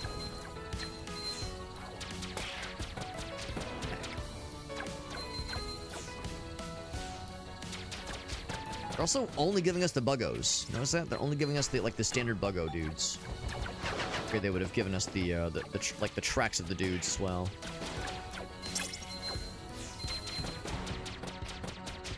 Scarabs, rather. Yeah, like the dudes that were kind of all in one big train.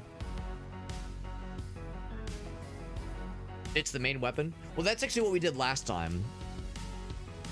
Which is to say there was, yeah, so the laser cannon. So last time we got the dual laser cannon. The problem is there wasn't an opportunity to switch out the main weapon.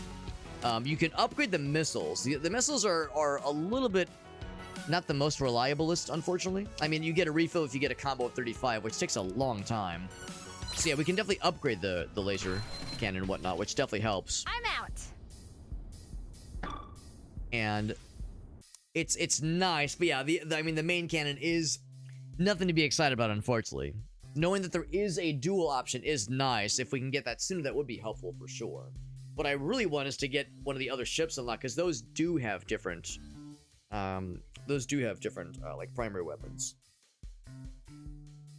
That'd be something to look for as well. As far as this kind of choice we're faced with here, I think I'll probably just stick with the straight one here. Not really a huge difference. I don't think I have any interest in checking out the cursed options. I'll just stay the course. Stay the straight and narrow. Focus. Oh Olivia. shit! Actually, you know what, Dolph? It just occurred to me. I think I know what you mean. You're not talking about the in-level upgrades. You're talking about the stuff outside, like the meta progression, basically. Because I forgot about that. There was like another menu for it. I can't remember where it was, but there was another menu that showed us that there are very expensive but very much available to us other primary weapons. There are other primary weapon options.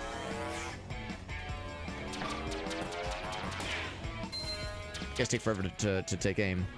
But yeah, I think... Yeah, I haven't actually looked at that in a while, because they were very expensive. Something like 50,000 or 100,000. It's like super, super high cost. But if we save up for one of those, that actually might make it worth it. I don't know if it was like... any of them were like a general, oh, this is like way better necessarily. I think some of them might just be like, well, this one fires faster but has less damage. This one fires slower but has more damage. Those kinds of trade-offs. But that actually might be worth trying. Every 15 seconds, deals 30 damage as like a zap. Oh, it's like a short-range zap. I'm gonna give myself a better magnet. But I think I see what Dolph was getting at. That's not a bad point, because I kind of forgot about those. The fact that they, like, snag onto you makes me nervous.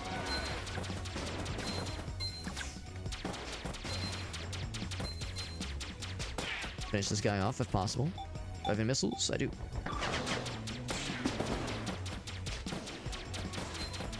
Like when they all cluster together like that.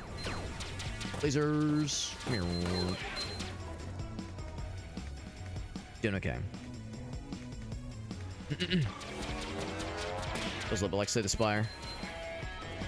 Is that gonna get that stuff? Boost! There we go. Yep. Takes multiple hits to kill the basic mobs, yeah. Yeah, I'm gonna look closer at those next time we are in the in between our runs, because that actually might be a thing to really consider. Speaking of which, laser cannon would be nice. Yeah, I'll take that one, actually. Yeah, the better laser cannons definitely help. But it only just kind of helps. Is it enough to be a deal breaker, especially in that Act 2 where they're really, really juicy. They're very much mega juiced. Polished off the last of them. So is there any... Oh, okay, so yeah, it does cost energy to be using the boost. Speaking of using boosts. Yeah, trying to grind up the level, exactly, you're right. The fact that it takes a while, too. So I can max out the laser cannon, max out the missiles, or a random one. Just give me the laser cannon maxed out. You didn't need a repair, obviously. Can go up for a question mark, or just do another standard run. No matter which we choose, we'll eventually have a question mark. If I take this one, really doesn't really matter, yeah. I know, like, ahead of time? No, I do not. That one has meteors. This one has the dense fog. The black holes were awful. The black holes by far were miserable. I guess I'm curious to see what the meteors look like. You can click ahead to see what are like the extra challenges. The dense fog is actually pretty simple. The meteors could be interesting. It also could be completely lame. The corporation built the swarm. So I guess it's a bunch of robots then. A rogue AI. And they went rogue, as AI is known to do. Better primary weapon damage. I love that. So between having a maxed out primary laser and having a temporary bonus damage dealer. Okay. I'm gonna be slapping these dudes like it was no one's business. Dusted. I'm very okay with that. So yeah, now it's gonna feel like a real Star Fox kind of experience, where we're like blasting through dudes like it's nothing.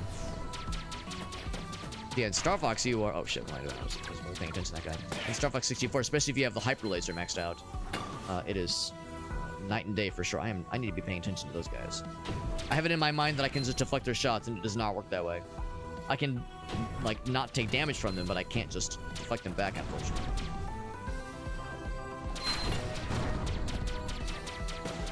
That's all. It's gonna be a relative snooze fest, I fear. I would say better magnet. Yeah, probably. I'm not gonna be boosting and shooting very much.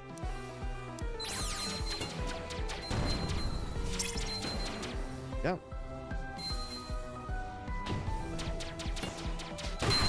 Yep.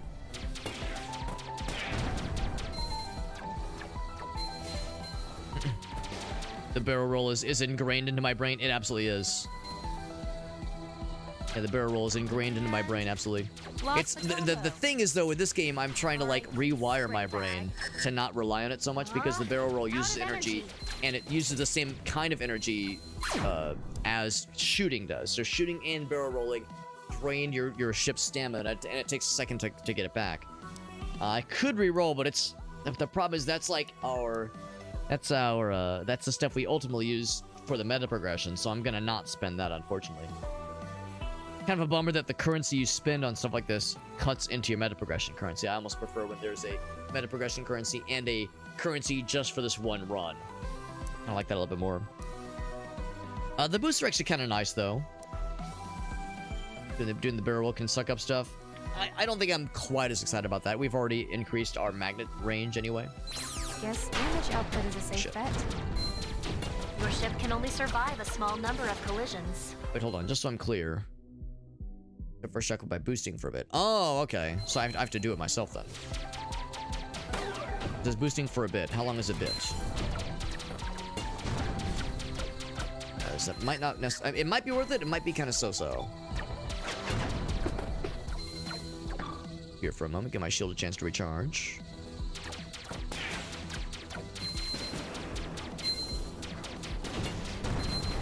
I didn't see anything happen. So if there was a shockwave, I didn't see it. A bit might be more than a bit. And I wish I wouldn't have grabbed that one. That one.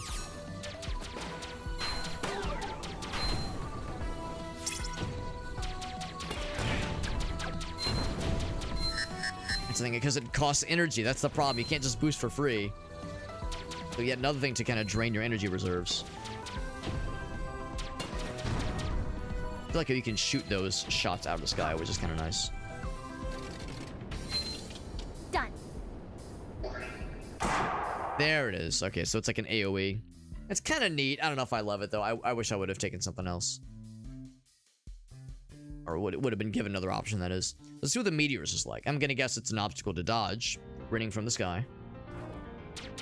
This area is experiencing meteor impacts. They will cause damage if you get too close. Yep, makes sense.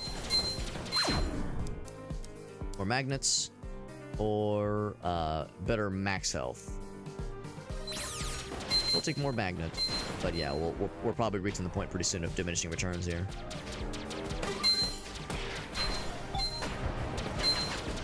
Pretty big explosion radius. Combo buff. Ooh, wow. Combo of buff 15% increases damage by 50%. That's huge. It's a flat amount, but that's huge. I think I'll take that. Now we do like crazy damage right now. Until I get hit and or lose, or just don't kill for a while. We're gonna be doing big damage. Big damage. Kill a random enemy when you do a tight boost. Longevity 1. Let's see. Would this help? Can I look at mine? Yes. Anything that is time related. The boost bomb kind of is. I think I'll just stick the missile one. I still think it's worth re-rolling. It'd be one thing if this run was like going the distance and we were guaranteed, or like, well, no, maybe not guaranteed, but en route to getting to the final boss or like a huge milestone, maybe. But I don't think it works that way necessarily. 30 or higher, which is right now. Weapon usage goes down. That would be kind of sick. Yeah, the main weapon is now better because we've leveled it up tremendously for this run, which is huge. Yeah, including some level opportunities we've never seen before. So we're definitely seeing some new augments and new options getting added to our deck, which is nice to see. Electric screwdriver, yeah. Yeah, it's helpful. It's helpful. I don't own one myself, Ilith, but I've used one before. They are nice. They're a nice luxury for sure. A nice convenience. So I'm with you. No more swarmy.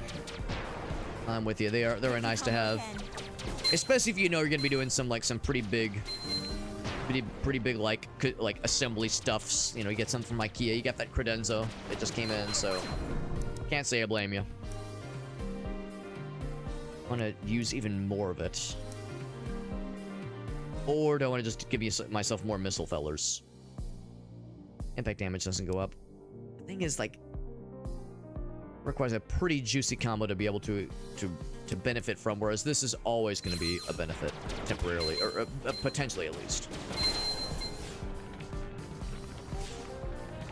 If we're about to lose our combo, except there we go, 69, nice. We're getting a lot of levels because of that huge magnet we have. We're able to absorb the stuff that much quicker.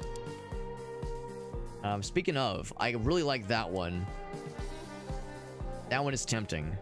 Above 15 is an enormously generous range to be in. It is. I'm shocked at how generous that is.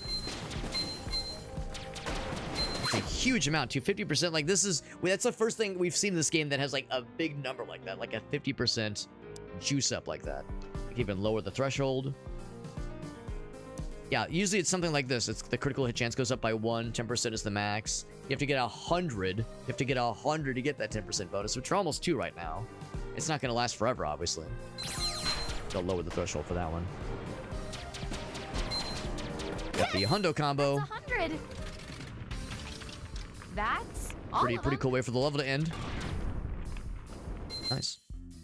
Oh, that was like, now we've got like a pretty darn good build going. That's pretty darn good. Clumps. Now, some of those benefits, of course, were just temporary, but others sticking around. This is the first guy we fought once before, the Sky Crawler.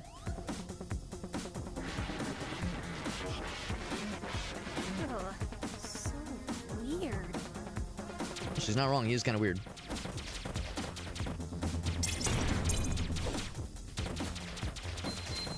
Likes to poop those things at me.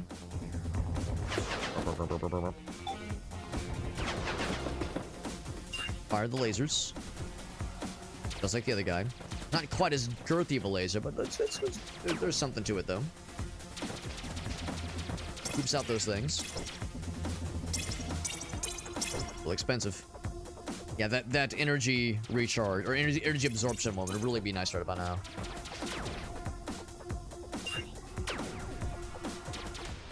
Yeah, that's the first stage. Hoping to shoot that thing. Wait, is it multiplying? It just kind of poops out that one, right? That's the one. Yeah, we see this guy once for amp.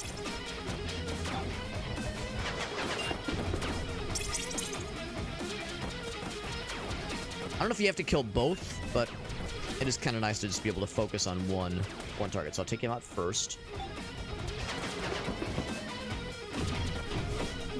That's the other thing too. There's no way to get a really significant combo here because you can't really kill anything in this. You killed that one dude just now, obviously, but he's kind of an exception.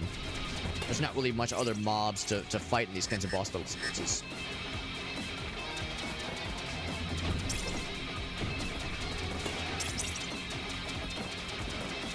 We're doing a pretty decent job of taking him out.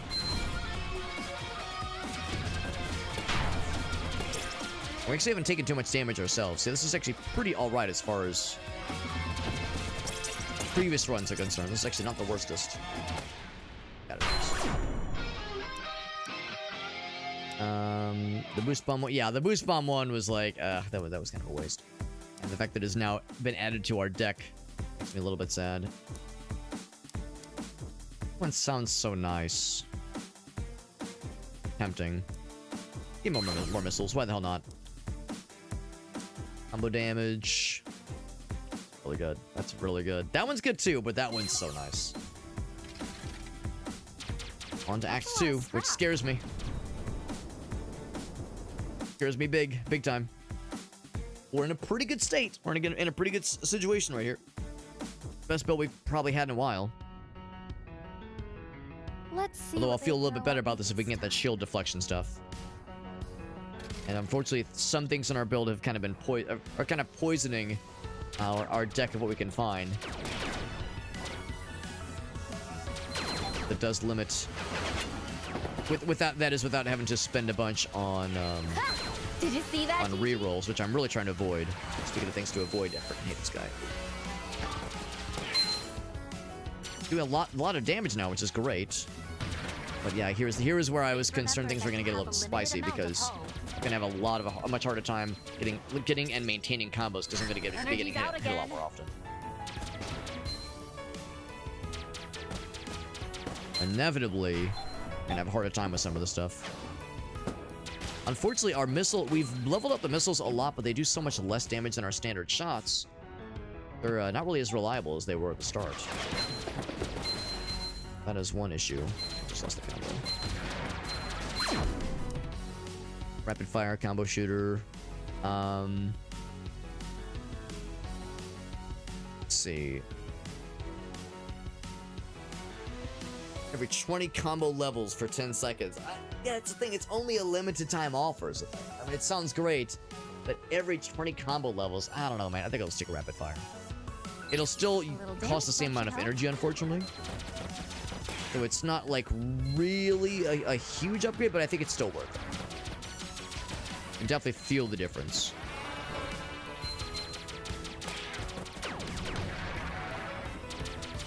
These are unfortunately healthy. Also very easy to get nickel and dime by those lasers.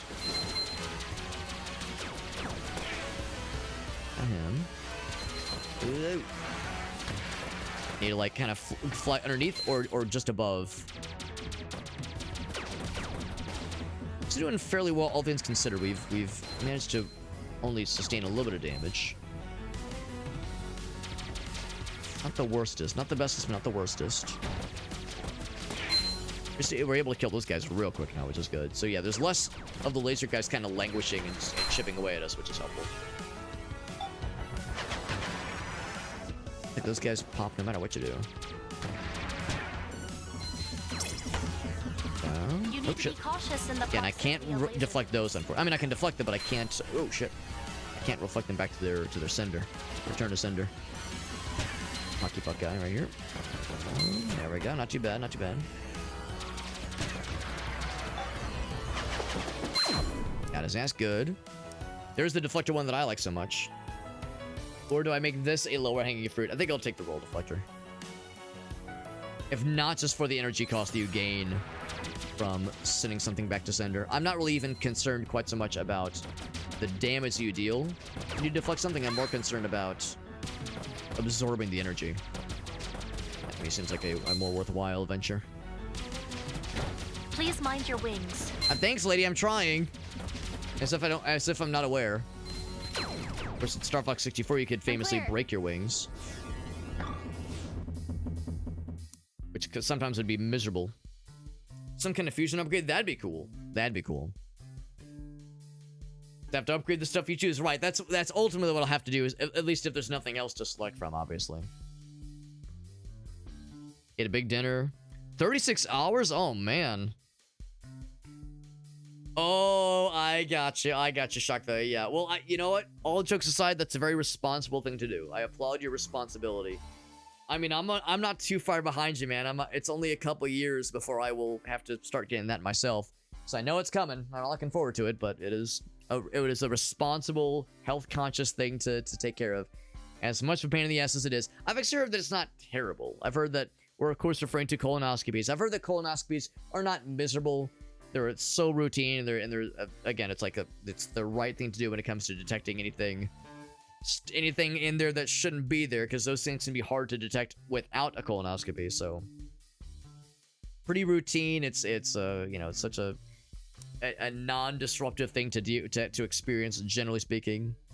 Dual laser cannon. I'm tempted by the Gatling gun, but the fact that we already have a fast firing weapon, I'd be curious to just stick with what we have, but just laser cannon, just 2 of them.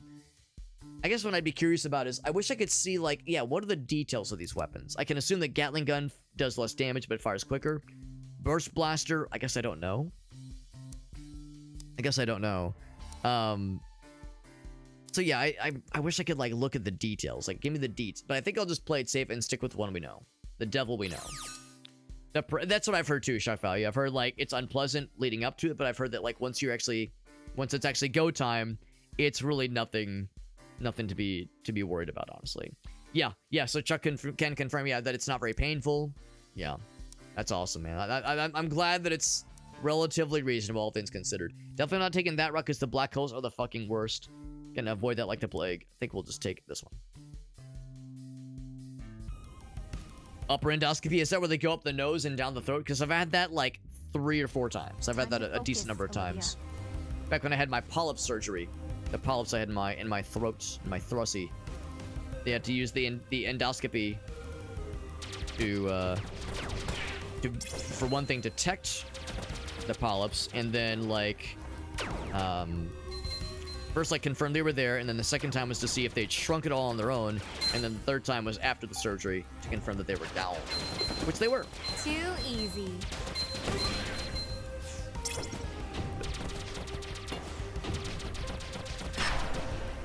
I'm out of juice, but that's fine. Got the juice back. Got a really good combo going, which allows us to do way more damage right now, which is just what the doctor ordered.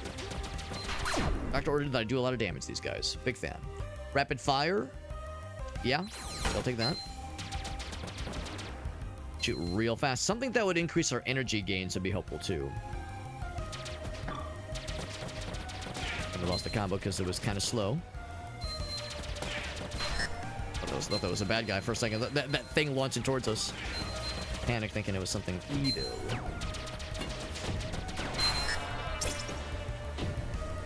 Rip. Homing missiles caused significant damage. Thanks, lady. Logs. Ship's out of energy. I know. There's like already a little like confirmations when you're out of juice. So it's like I don't need the lady also saying, "Hey man, your ship's out of energy." It's like I know, lady. I know. You're not helping. That being said, this level is actually fairly chill, all things considered. Like, it's not... The second level was where things got really spicy last time, and this actually been fairly reasonable. One down, a zillion to go.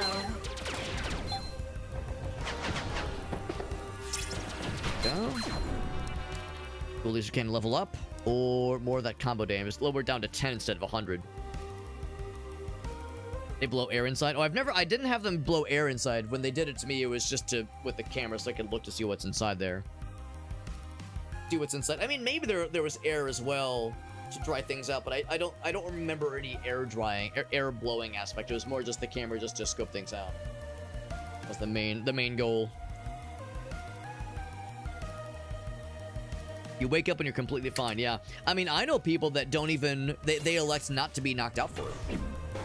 They elect to remain conscious and maybe like slightly sedated, but yeah, they don't like to be anesthetized for it. A slight hair hole repair. Not much, but it's something.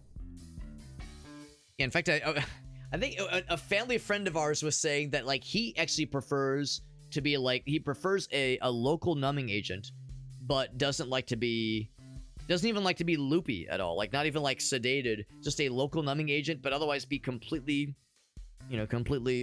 sober for the whole thing.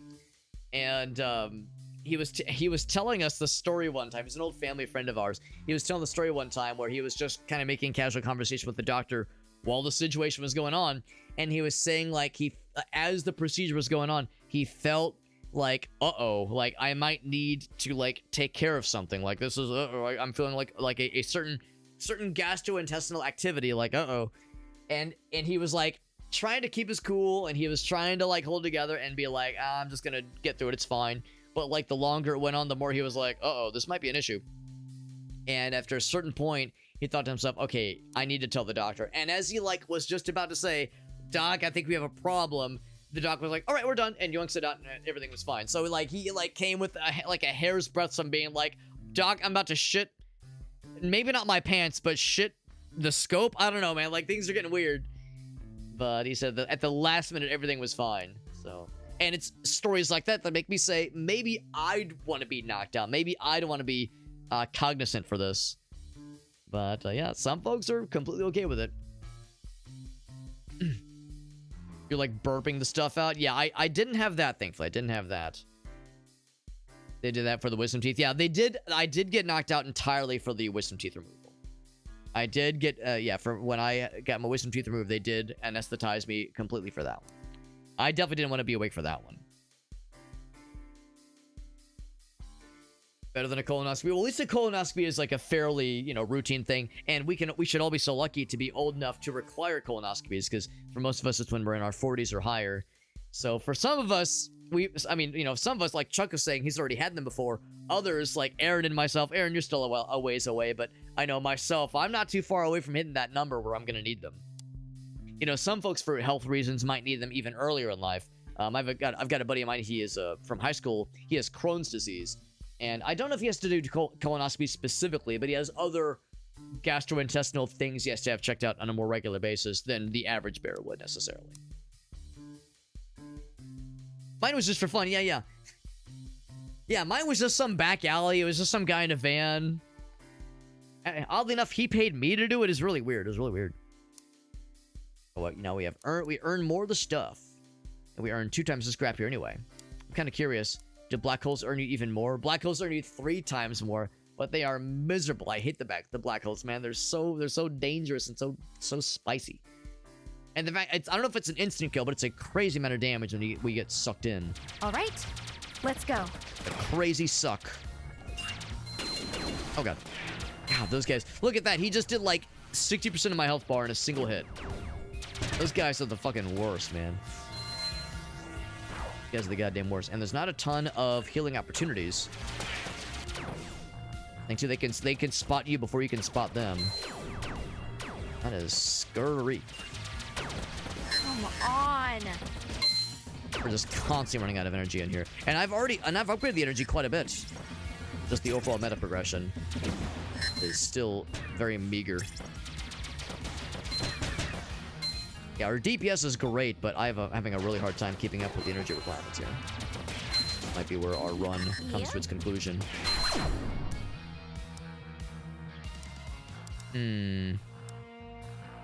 Pulse Wave, I guess. The Pulse Wave actually could be kind of useful here, because that is just a free attack, basically. Damage output is always a safe choice.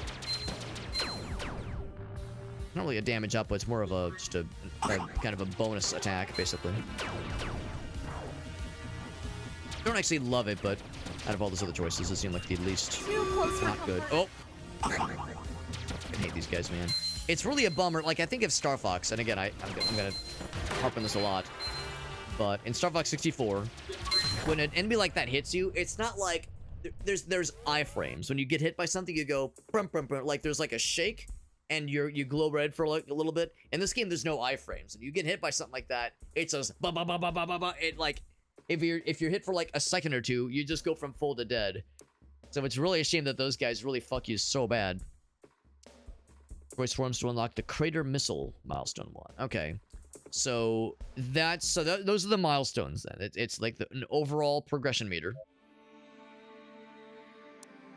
So apparently there's another character that we're meeting, but I don't think we have the ability to like play as him yet, because that takes milestone 5, I think. We haven't even hit milestone 1 yet. So we have a ways to go. My gelato is getting soft.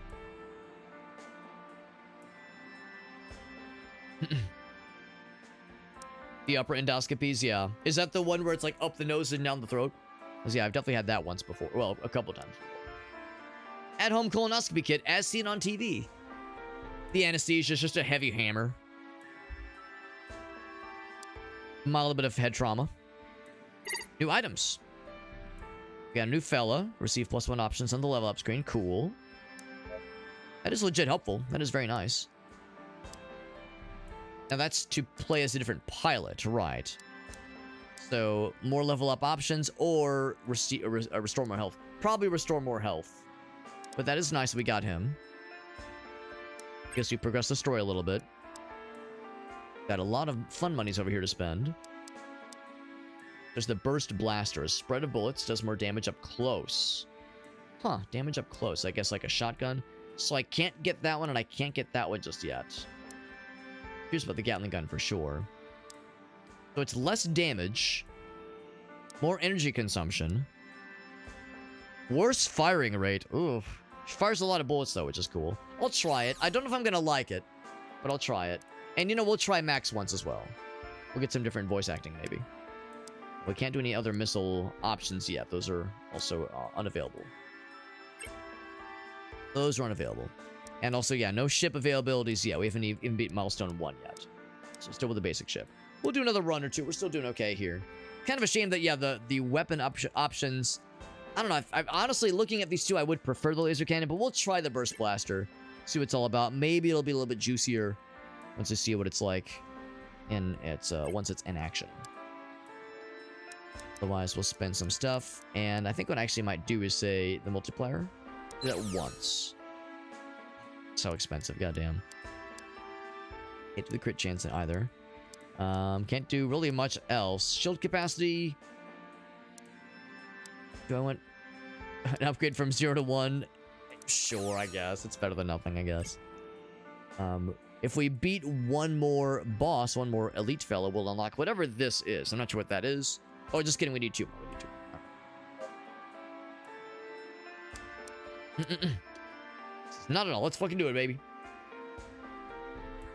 You can just have one of your friends to do it for free, or at least for cheaper. That's right. That's right. We were joking that yes, the idea of doing a colonoscopy, not for health reasons, but just for personal enjoyment reasons. Right, just a little bit. Right, exactly. Shock value. Just the right amount. Shock value. Just the right amount. What's up, Bagasso? So this is, yeah. So it really is a shotgun. The getting up close is the way to do it. This is Whisker Squadron Survivor. It's a cool little Star Fox inspired roguelike. We actually, I saw Lover stream it about a month or so ago, and I got a review key for it myself so I could try it out. If I use the boost, can I get closer? The problem is, I don't think I can. And of course, the boost costs energy. Yeah, they speed up to match my speed. You didn't see that. So unfortunately, there's not really a great way of getting up closer. At least not on mine. I mean, I guess I can wait for them to position themselves, but... I don't know, maybe there's upgrades that can help this along, because this is a little bit on the rough side. It definitely does make me more deliberate about where I'm aiming. Energy consumption actually is not too bad for it. It's not a very good firing rate, of course. Got a ways before we get our first level.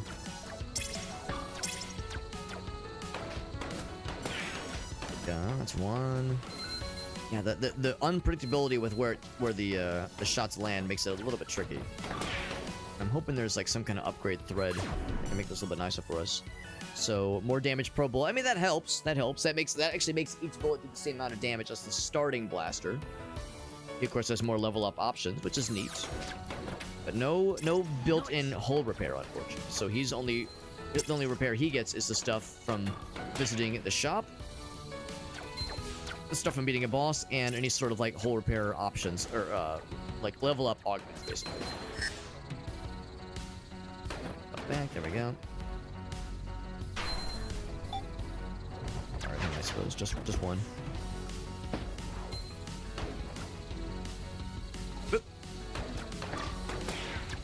Okay, we got the combo reset. That's fine. It'd be cool if deflections added to your combo, but I guess that'd get kind of overpowered pretty quickly. Maybe like would pause that. Maybe I could say maybe yeah. It's like if you deflect something, it pauses the timer of the cooldown of the combo reset. That'd be kind of... Stay fresh, cheese bags. It's a downside. We only got a single level that entire or a single level up that entire level. So that's kind of unfortunate. Dense fog would definitely help earn stuff a little bit quicker. Let's see if I can get the repair later on. I think I'll take this one instead. Because I first thought the level completion was when you kill a certain number of bad guys. I think it's less that. I think it's more of a time thing. It's spending time in the level. I think that's what does it.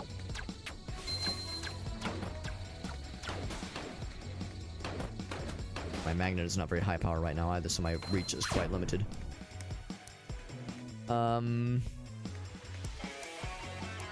Yeah, all tight boost options. Tight boost, missile recharge, missile charger, combo charger, blaster.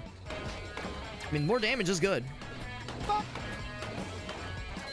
Definitely feel the difference with just overall DPS. It's more to do with when the shots land, which is not always. Missiles, which does less damage considerably. Haven't leveled up the missiles at all. Combo damage one again, and honestly, I do like the combo damage a lot.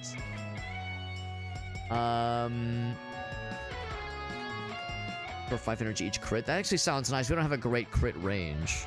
Or crit chance, rather. I think let's go for this one, then. Right. It's science, not a kink. I'm with you. I'm exactly with you, Shakti. I think you're onto something, my man. Down. Boink. Yeah, it's a shame to spend the juice on a deflection like that, you know, something to preserve your combo, but still kind of feel like you're being punished for a little bit, because I've not even gotten close to that 15 combo to get the damage boost.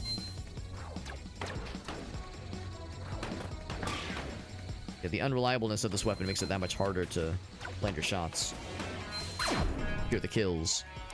Or burst blaster power up, I suppose. Nasty little lasers. They're kind of nickel and diming me with damage, unfortunately. So we would definitely need some kind of hull restoration option eventually. But we completely cleared the level and got a whole lot more for our trouble this time around, which is nice. Combo damage one. And I would like some kind of heal option eventually. Make like a tree. Oh, my poor combo. The voice lines are maybe a little bit much. I don't know if I love them necessarily. Continue going up this way so we can get go towards the repair. I'll definitely use it as a repair. Primary weapon damage goes up. That'll make this level a little bit easier. I mean, we could try the curse power-ups again, but I don't know. I was pretty unimpressed. Like, the negatives are pretty fucking brutal. Negatives are rough. I can understand, like, yeah, it's risk reward, but the risk just doesn't seem worth it, man. Seems quite on the brutal side. Oh, they like stood still. I'm not sure why they stopped like that, but like its own kind of hazard, honestly. So now I'm getting the big combo, which is nice. Do I lower the range, or do I give myself just better damage overall? Make the energy less spicy, less costly. That's a nice combo, huh? Pretty good, actually. So now that this thing is fully leveled up, it's way better. Way better. Now it's like a proper shotgun-esque experience. Let's say the combo's gone because no bad guys were spawning, man. I lost my boost. Nice thing is that fighting these guys is a great way to supercharge the boost, the combo. There's a whole bunch of them, and they all gaggle together. I'm gonna go for that guy, but that's fine. I'll play it safe. If I get the damage boost, nice. As long as I get this combo going, we're gonna get big damage. Copy that one. That's a level. That was a quick one. And thanks for all the scrap. Combo reset. So in that case, yes, I'll use this as a repair. Which is a shame because dual... Hold on, is it burst blaster? Is that what I have? Alright, you know what? Fuck the repair. I want the dual burst blaster. It sounds too ridiculous. Dual shotgun. Let's do it. Being responsible is one thing, but having like big shotgun, like double shotgun, oh baby. Need a shower? Wait, why'd you say I needed a shower? Why would you say that? Why say that line with your mouth, like with your voice? What does that mean? What does any of this mean? You are, how you say, dead? At least it wasn't a golden shower. Could have been worse. Better to be pissed off than to be pissed on. I'm guessing the dual option only shows up if you max out your primary fire. Because it's a shame that we invested everything in the burst blaster, only to have that progress reset by the dual burst blaster. But I think it carried over because the energy cost is still like pretty good. Actually, no, it's not. Shit, never mind. No, I'm full of shit. I think it did reset because the damage per bullet I think was higher than this. But I guess that's the idea, is you don't get that as an option until you max out the first one. That you're like your starting kind of primary shot. Hopefully there won't be any instances where it's like, oh, you have to like kind of thread the needle. If you shoot this one bad guy, great, but if you shoot the wrong part of him, like something else explodes and you take like a bunch of extra damage, or there's like it creates a hazard. Star Fox said that kind of thing where like, yeah, if you shoot the wrong thing, it would punish you with a hazard though to create. As long as there's nothing to like, ooh, shit like that, then we're probably okay. One sounds so nice, but I'm gonna continue juicing up our current gun. That is making a huge difference, both in our murder ability and also in the amount of combos we're pulling back out. The magnet is helpful. The tight boost restore might be a necessity, honestly. For now, let's take what we got, but the lava. I thought it was called a carpet bomb at first. Carpet bombing. Combo damage. The magnet one. And the magnet one is pretty nice. That'll really help us get more levels that much quicker, I think. 100. Oh. I think that's why they just kind of stop like that on a dime, I have no idea.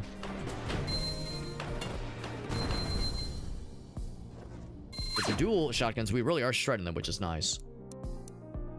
Let's just say, I should maybe be responsible and do more magnets. Or just more damage. Haters.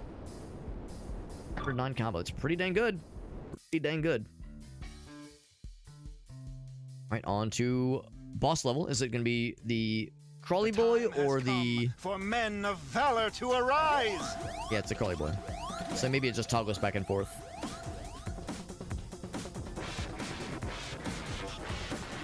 Boy, now that's a spider. Yeah, I don't think I love the voice lines. They're not terrible. They're not offensive, but not the bestest. That was a quick first phase, man. Good one phase. Let me guess. It's gonna be missiles, isn't it? Snarky protagonist guy is, like I said, he's doing his best. He's gonna go full aggro, do some defensive maneuvers, and then kill the shit off him. There we go.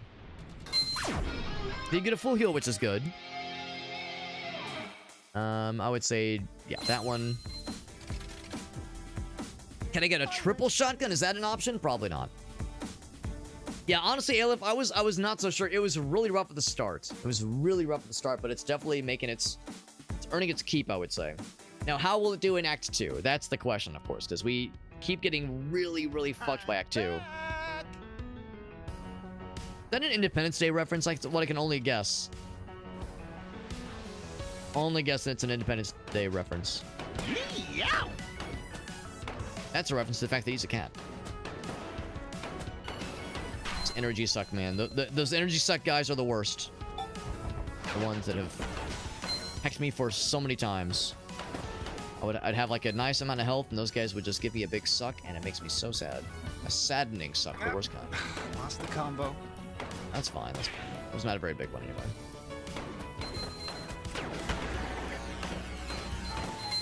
Nice being able to blast those guys really quick. Oh, I didn't realize I was going to be one of those zappy boys. Good to know. Down, there we go.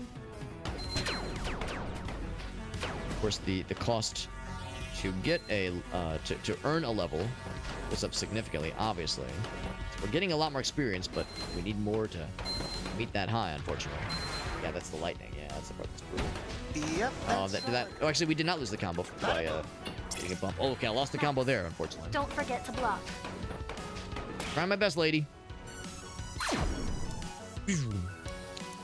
Better magnet.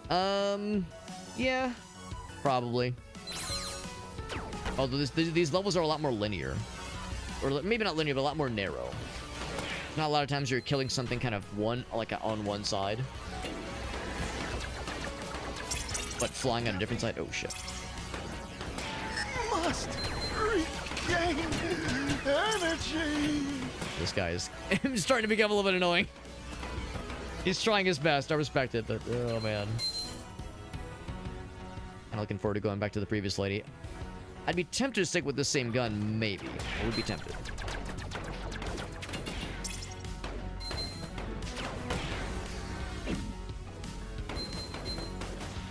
DPS is undeniable once it's fully upgraded, but that's the thing. Once it's fully upgraded, you gotta make sure you live that long. Have that benefit realized. Like taking kibble from a kitten. Actually, kind of difficult. Is it Gianni's voice? Come back to me, my combo. I don't think so. It doesn't sound expressive enough for it to be Gianni. Gianni's not afraid to get like loud and weird. This guy is playing it kind of safe. And I guess it's maybe not even the delivery, it's just the lines themselves. Just kind of on the snarky side. Like Marvel movie levels of snark. And also a little bit on the repetitive side. Like the timbre of the voice is a little bit Gianni adjacent though. Giancent, if you will.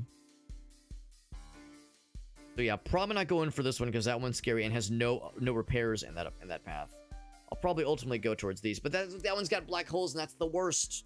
So I will not be taking that upgrade path, that selection path. I'll just take the straight and narrow then. Yeah, the little side areas that have like the enhanced bad guys and enhanced obstacles, those are particularly rough.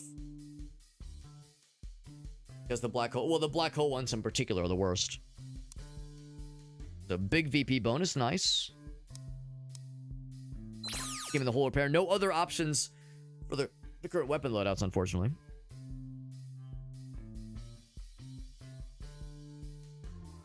Yo, what's up, Grim? Couldn't really get into Borderlands 4 necessarily.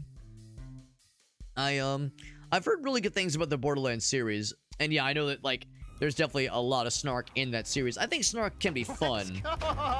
Like it can be an enjoyable, but it can also there can be too much of a good thing. I shall miss you. Oh my god, that's a fucking guy. That's the worst. Bye bye. We pretty much lost like maybe half of the health we just gained back. That level at that recharge station. The fact that there's no iframes in this game is rough. It's very, very punishing. And it's a bummer because that's only one enemy type. So the fact that one enemy type can just completely suplex your run that much faster, it's a huge bummer. I think we're probably good on the magnets. I think I'd probably go elsewhere. Yeah, deflect the energy. That'd be helpful for sure. I'm constantly running low on energy here. Because the shotgun is kind of costs a lot of juice. Pretty expensive. Very good. But yeah, it is an energy suck. Yep. Good shit. Case in point, I keep running out of the juice there. Shame they spot you from so far away, too. They've got very good range.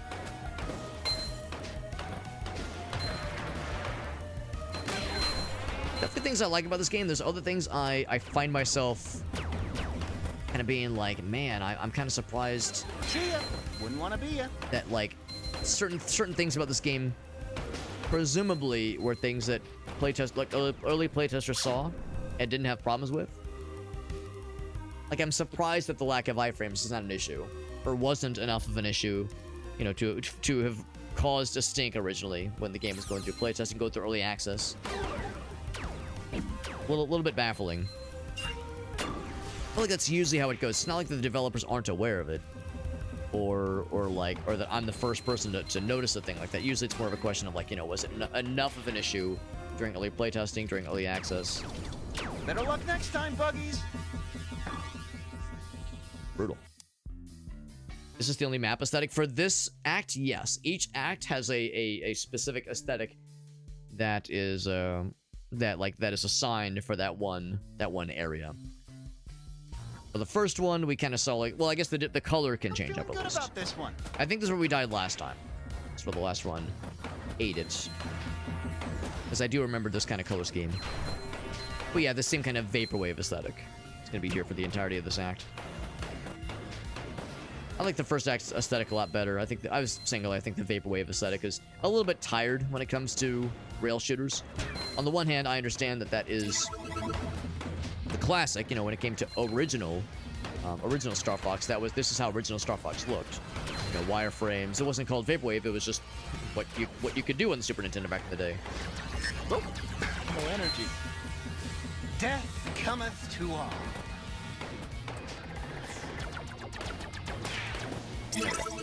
Ooh, almost got. Missiles. Does pitiful damage. So those guys are the juiced up version. It's the yellow shield thingy.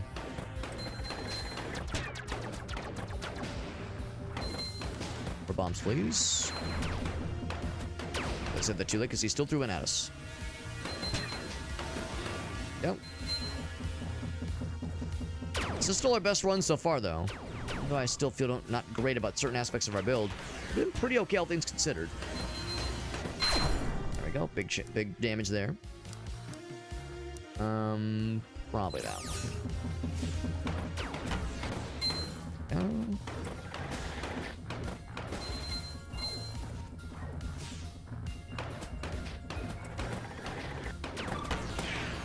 Yeah, so I'd say the things that I would maybe prefer are the things I don't love necessarily about this game. Oh, shit. It's the lack of iframes when you get hit.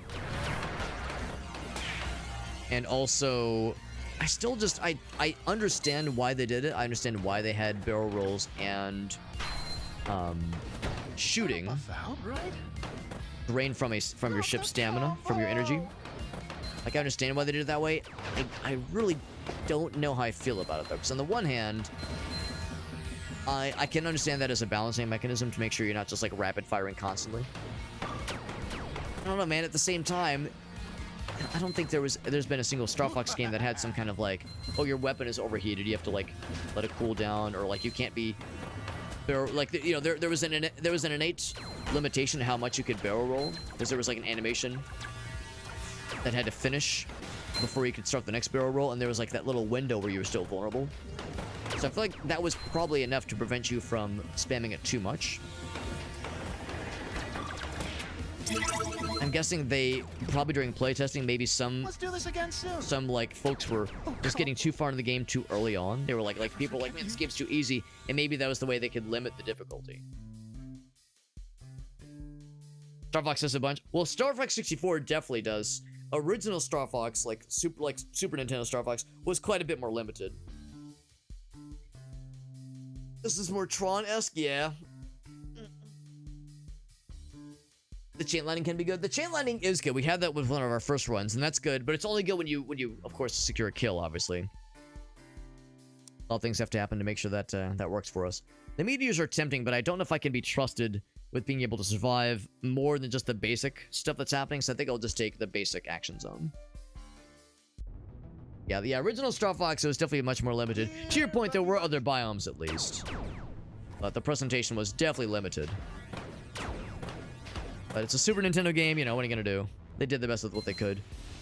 In fact, they had that specific chip, the Super FX chip, I think is what it was called, or something like that. That was emergent technology back then. I have destroyed. Oh my god. They were gonna both poop out bombs. A lot of damage. Better energy absorber? Yes, that'd be helpful. Oh shit. Oh fuck, it was a laser guy. God damn it. It's always the laser guy. God damn it. Those guys have been 100% the thing that has killed me the last several runs. So, I think that means we've beat milestone 1, I think that's what that means. Yeah, the first milestone, nice. So a new secondary weapon is available, good. Be tempted to try it. Cool. Do lots of weak targets. Well, that's all well and good. I mean, lots of weak targets is not usually the concern. Usually it's the bigger, scarier targets that I'm more concerned about. Well, oh, it's FNN. Okay. Not CNN.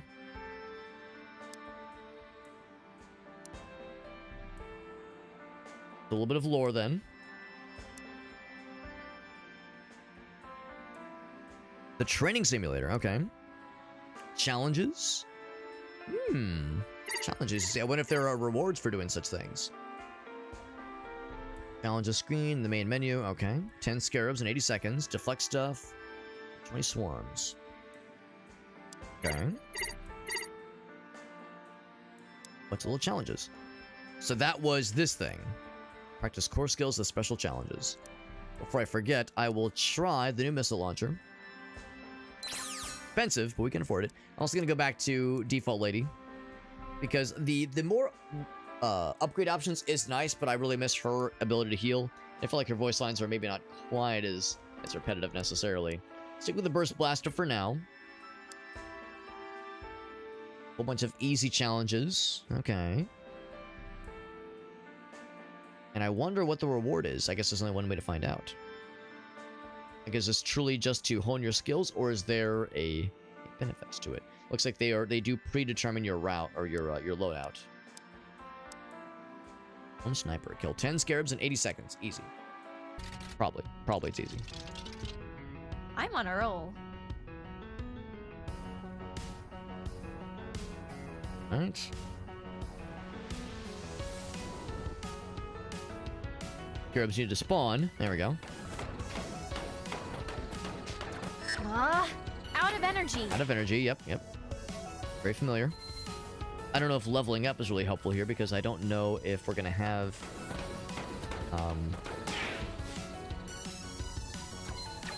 like experience, or like if there's any opportunity to level up.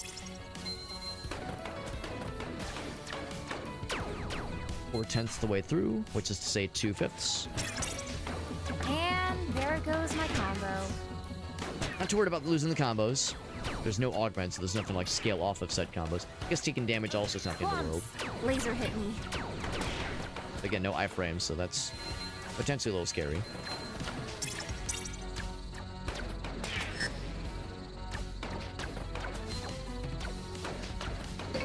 That one's done. So we've reached 10 out of 10. I guess anything extra is potentially extra credit. For such a thing.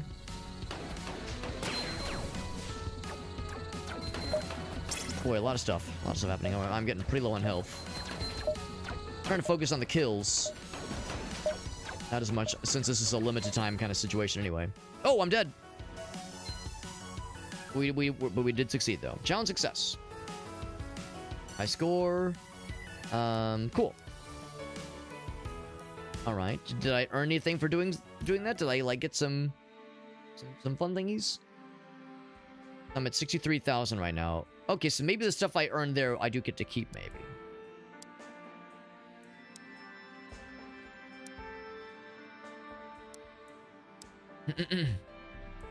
This is not the real newscaster, okay.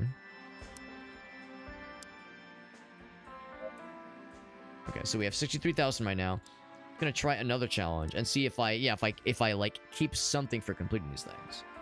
Like projectiles. That'll be no time at all, I'm sure. That'll be a quick one. Here we go.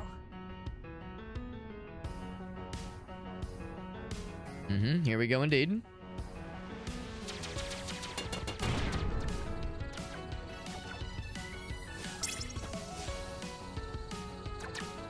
No more. Yep. Can probably do a whole bunch of deflections.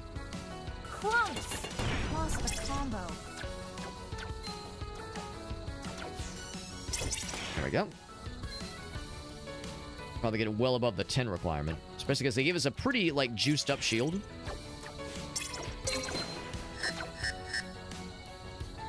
Every time you hear that button, that means I'm out of energy and I'm trying an illegal gamer move.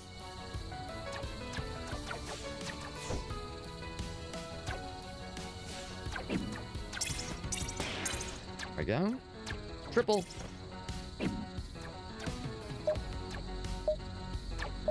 Of course, it's a pretty limited timer. Guessing I gotta get to 20? I was hoping to get to 20. Please be mindful of your environment. Come on, I guess that one's also a little bit on the tricky side. To get like a gigantic score necessarily, it's because there's long gaps of nothing happening. So did I get anything for that? 62,000. I got nothing that time. I guess like maybe we are like we're getting little story moments, so maybe there is something to be gained for doing these challenges.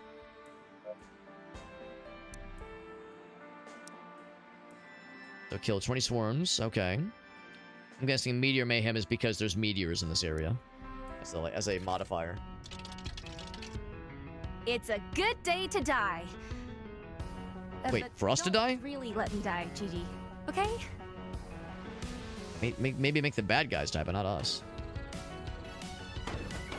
Shotgun this time. Kill. And they just say, just any old thing. Not kill the scarab specifically, just any kills is fine. Shield the missiles this time. Yes, that's half of our goal right there. You guys are a great way to kind of bolster your score and get the combo really juiced up. You guys are everywhere. Ouch. Hoping to secure the kill on that cab. That's fine too. You guys, because that's a much. Oh my god. Yeah, why they just kind of pause randomly is kind of beyond me. Oh, we're actually going to be coming up short. I thought I was going to be so confident. We did get it, but not by like an enormous country mile. We did get it. So we'll do one more. Okay, so we do get something. Oh, we just get more challenges. Okay, well that's not quite as exciting. I'm more curious, like, what do you get by completing the challenges? That's what I'm curious about.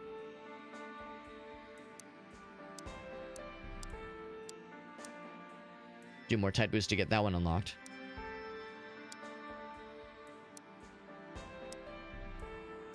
It'd be nice if there was, like, some kind of reward for doing... I mean, I guess if you do all, then you probably get something. This last one.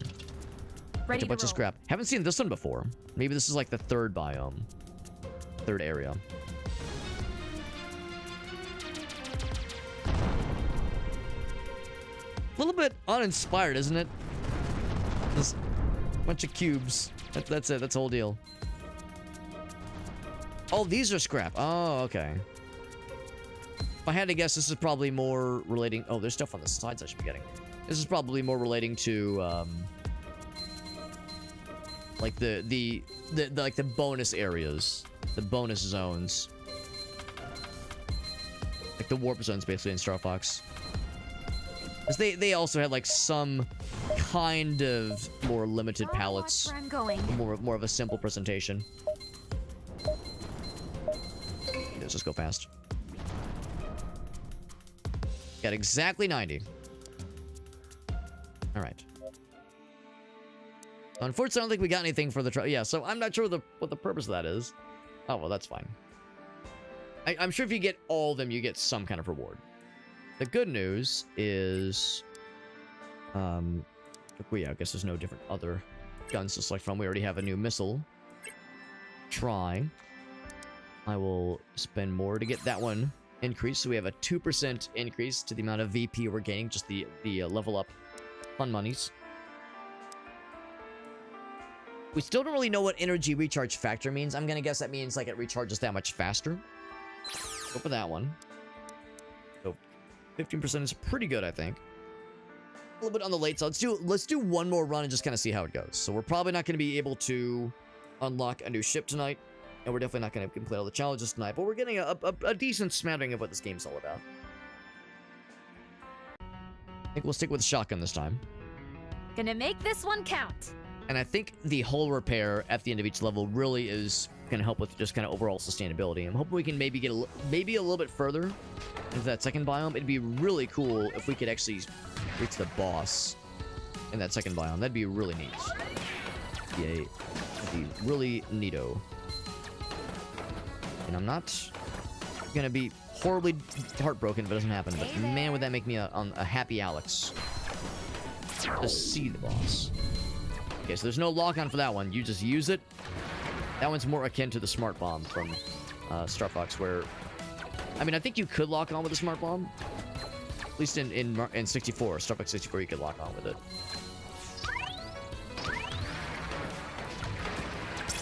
This one's a little bit more old school, though. Kind of a fire and forget kind of module.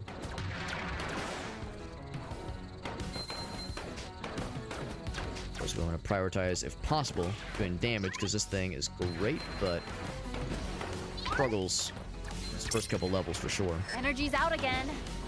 I know, lady, I know.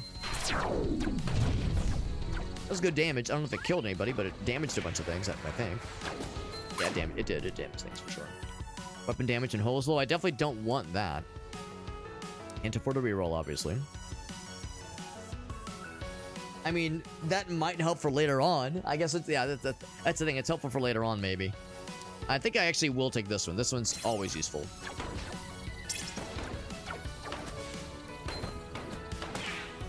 It'll help with the fact that we're frequently running out of energy. Wrapped up with a bow. I'd be tempted to invest more into the max energy meta progression, but you know that only like temporarily solves the problem. We need more things to regenerate it quickly. Dense fog. Take that route. We actually it doesn't really matter. We can go either of these, and it really matters none. So I think I actually might take that one just to increase the level up stuff, the level up experience we can get.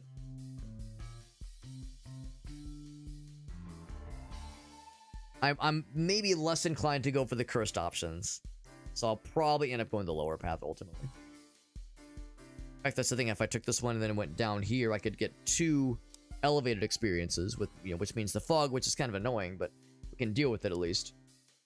Actually, even 3 if I take this route. I get all 3 of them. That's a lot of experience gained, a lot of currency gained. I might not end up doing that. Rock and roll. Guess I need to do more of those narrow boosts so I can unlock the challenge for doing the narrow boosts. Nope. Get them deflections. Out of energy. I know. I'm quite aware. Boom. That's not a boost, though. That one might be. That more rectangular shape one. Smashed him. Huh? Probably a thing I should seek out every so often. There's a damage increase.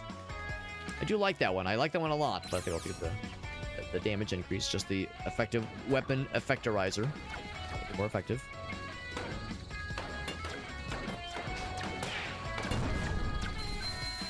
I like blowing those up because those give you a pretty good little bonus of crystals to pick up. Oh shit, I pressed the wrong button. Oh no, I think I did press the right button, but I was out of juice.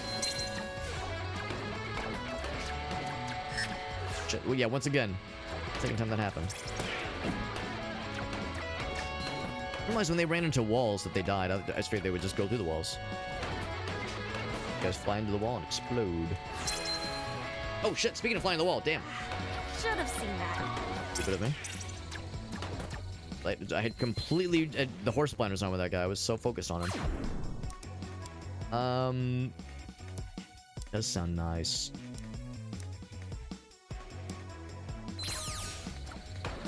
And better reasons for more deflections. 30 damage, is that enough to kill? I don't think it was enough to kill, but it damaged him good. Yep.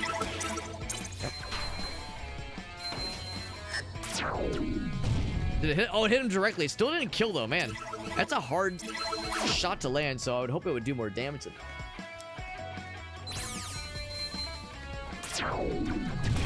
Yeah, so the damage is good, but yeah, it's like these guys are just a little bit tankier than I would want them to be. I wonder if there's a way to deflect, to detonate it prematurely. Like on demand, on command rather. Like in Star Fox 64, because that is a really nifty way to That's it for this get a song. good use out of the smart bomb, is to like fire it, and if you miss your initial target, you can just like detonate it prematurely. That way it still blows up in an area around where you want him to hit. Versus having it miss and just go off into space and just explode way, way far away. So yeah, I might end up just taking the all elite approach. Or all the elevated approach, rather. A lot of scrap that dropped. And a weird green thing. Right, the little microchip thingies. For their memory system, okay. Now I wonder, is that just flavor text, or is there like some functionality, some ability, or like weapon station that is now available to us No when we get back stopping to the main area? Guess we'll find out. One more down. Lightning fellows, it's a shame they do damage and they stun you for like 3 seconds. That's brutal. Rapid fire? Sure. Yeah, that actually it sounds kind of neat. Yeah, let's do that one. Gonna be blasting through energy that much faster, but I think it's worth it. I think it's worth it. Good crits on that one, too. Ship's out of energy. And hop out. Oh, it didn't kill, though. I just kind of assumed it would. Restore energy on crit. That actually could really be nice. Especially if there were other things to increase our crit range. There is a meta progression crit range extended, but it's pretty expensive.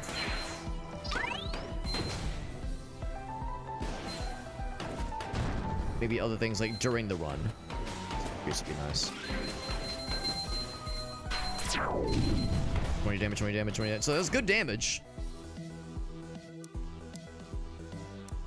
Absorb the damage or do more deflections. Probably better absorption. Oh shit. That rattled my brain.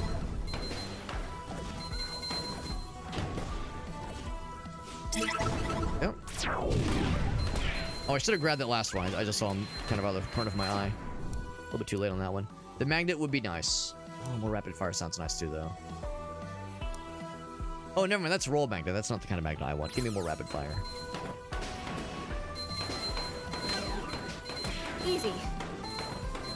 The rapid fire along with the better damage can really, really, really help. Good level, nice. mean, that was pretty good, right? Pretty good. Feel pretty good about it. Now I don't need the repair, so I'll just take revive augment. Owned item. What owned items do I have? Rapid fire, energy absorber, and roll deflector. Those are all pretty good, honestly. Revive augment is nice too, but that's the thing. If I get murdered,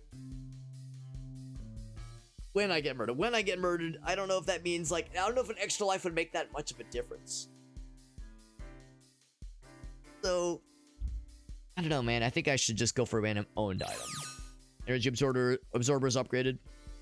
Is it maxed? Yes, it is. That's really good. That's really good. I'm happy about that one.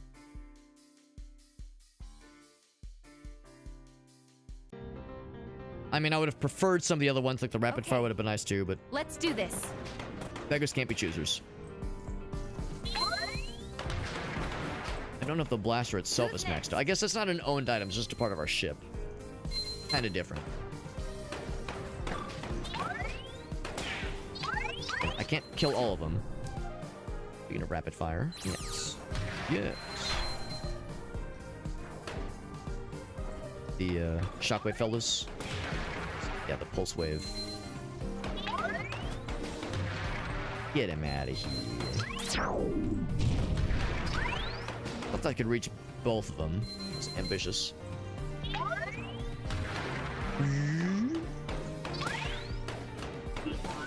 That actually killed that guy? I'm surprised. Oh, maybe he ran into a wall. I keep forgetting they can do that.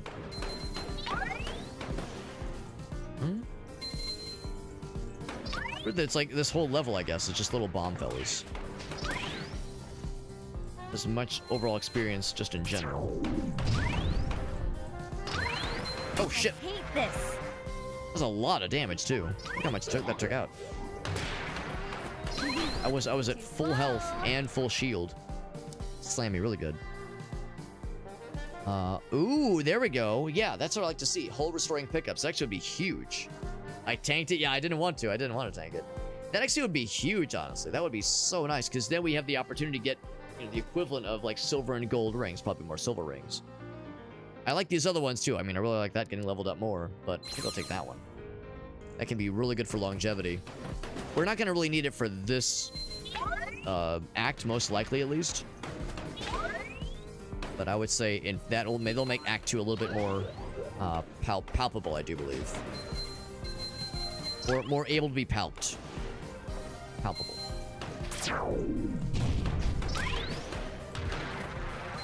Quite get that guy.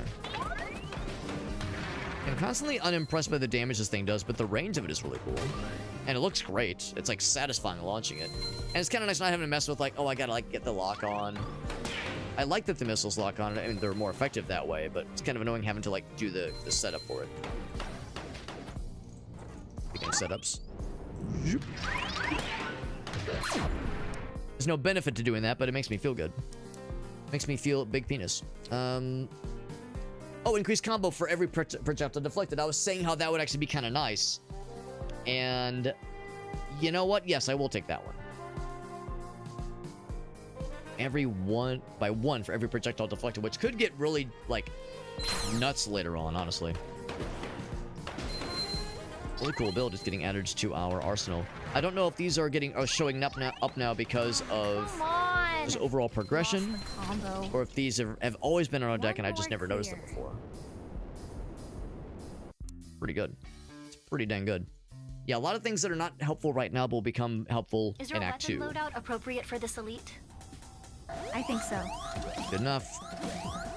Sky Crawler. I prefer the little crawly boy. The Sky Crawler is a little bit annoying, but...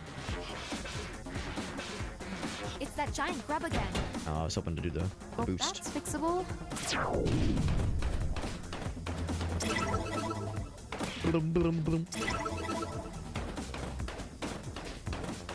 And there's the first half.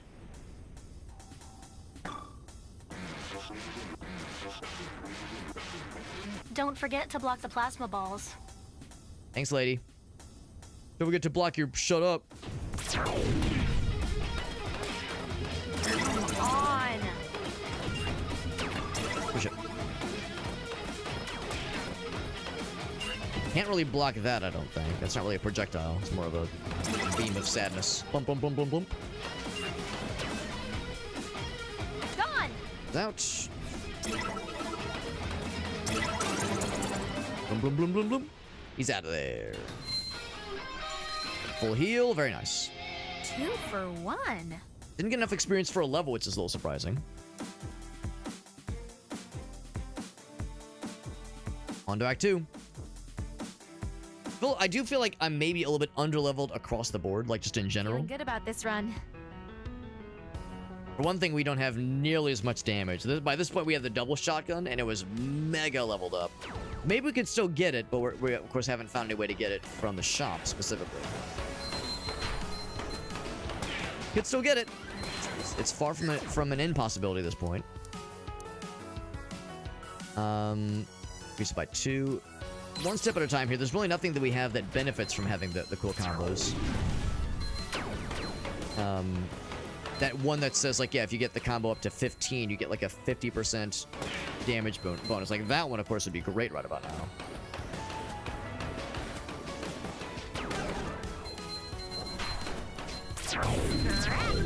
This I'm just gonna do a double. 50 in a row.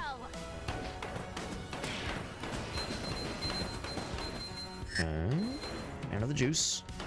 Clear sight. For one of those guys. Oh, I thought I did. Oh, it was a hull repair. That's what that was. I thought that was a missile increase.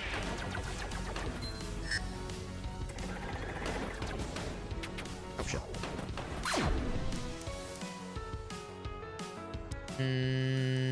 Probably this one, then.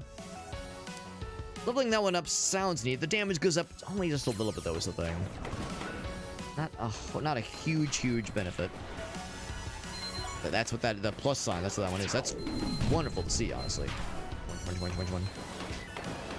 Because it only can hit one enemy once, obviously. They're multiple numbers just because it's hitting multiple dudes.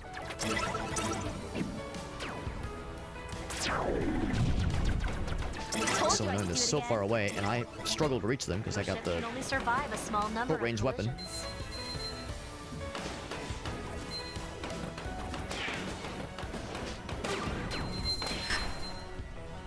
energy. That guy's spamming a bunch of shit.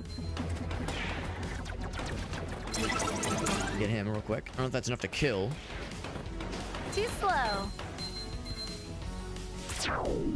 That was a big man. Actually, it still hit. It still hit. I thought that was gonna miss.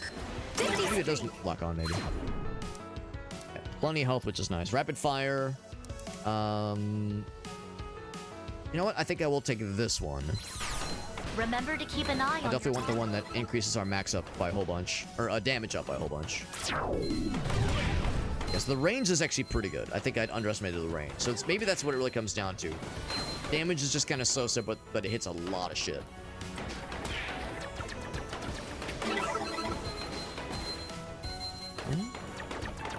A spin block would have been effective against that laser fire. Thanks, lady. I'm quite aware. Promise I'm only pretending to be stupid sometimes. Oh, no bad. Oh, there's the bad guys. Heard me. So being more energy efficient is great. Still hoping for more damage. The health drops have been so plentiful. They said it's a 20% chance. It's been dropping a lot, honestly. There's that one. Rapid fire would be nice, but I think more efficient energy per shot. And also, this potentially opens up the possibility of getting the double show up in the unlock list. 50 again. There's a lot of deflections. Wow, we. Shots. Blam, blam, blam, blam, blam. Easy.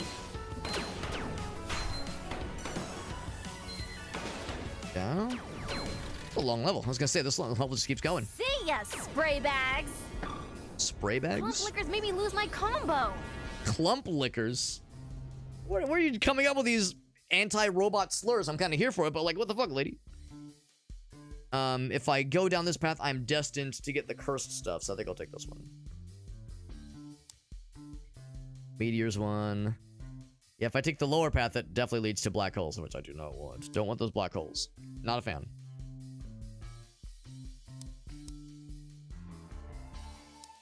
So little story moving forward then. Primary weapon damage goes up for this one. Well, not this level, but the next like proper level. If I get that dual burst, I think I'll take the dual burst. I think I'll do it. I'm curious about the Gatling gun. But I'm a creature of habit. I can't help it. I like what I like, son. I know what I'm about. Making progress. It's good because those guys are extra annoying. Dealing with them that much faster sounds very, very good. Yep, get fucked. Whoop. Blast the shit out of those guys. One, give me one of them. Oh shit. Energy. Before reset, yep, I'm quite aware. Oh my god. Alright, good, good. Less of a concern. I mean, I'm still concerned about these kinds of things. Getting hit, you know, kind of chipping away at hull damage, but at the same time, now we get the things that give us hull restorations. A pretty generous frequency, too. It makes me feel a lot better. A little bit better flexibility. Not sure if I just never saw that ability before, or if we have seen it, I just, like, I never, like, read the thing enough. Like, close enough to know what it meant. That's no way I was gonna reach. Yeah, it's weird they spawn sometimes and just freeze. I guess the idea is they realize they're gonna fly into a wall. Rather than guarantee their own demise, they just hold. I guess is smart, unfortunately. One more down. Big damage. Ow, I think I just took some damage myself, actually. Better chance to drop the whole pickup after 10 kills. Right. Weapon usage go down. That's pretty cool, too, honestly. 10 kills. Yeah, I'm tempted. I'm tempted for that one. Because I think that could really come in clutch later on. I think I'm going to lean on that one a lot. It's like a thing that can really bring us to salvation. Wishful thinking, perhaps, but I'm really hoping that'll be like a huge... Those oh, shit. plasma balls. huge deal maker. The opposite of a deal breaker. Boing, boing, boing. We took a little bit of damage, like, just there, obviously, and I would definitely benefit from such things. Big fan of firing those. I don't think it completely missed, actually. Or maybe those guys with their little shield, maybe it protected them. Whoa. That was interesting. Ugh, lost that combo. A tight boost. Please remember that you have a limited amount of hull. Thanks, lady. The one way to go. At least we're avoiding the black hole bonus area, which the black holes are big, not Trying to nice. squash some They're bugs. big, mean. Eventually want to upgrade our dual shotguns now. Shit, oh shit. Oh!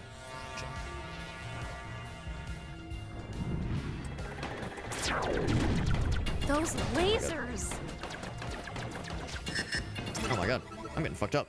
And I'm like, I was like perpetually low on energy because I was trying to shoot. Unfortunately, our weapons are great, but they're pretty inefficient. A lot of energy to use them. Nothing but Look for some key upgrades we could really use right about now. To get them, I gotta get big experience. These guys give a lot of experience. There's a heal. Nice. There's only 10.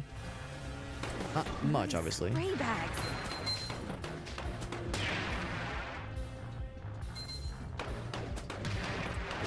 Fine, that's fine. Ah, that part's not so fine. Oh my god! That one fucked me up real bad. Alright, I was saying I was gonna be trying to lean on that whole Lost the replenisher fella, combo. and I'm not sure what's gonna be happening. It's like chipping away too much. Or they're chipping away too much.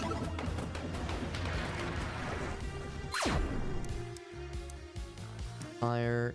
Yeah, it's a shame we're not getting the damage increases. I mean, rapid fire helps. But man, is that gonna... Oh, can't avoid that one. That sucks. Oh, that was right over the opening. So much damage, too.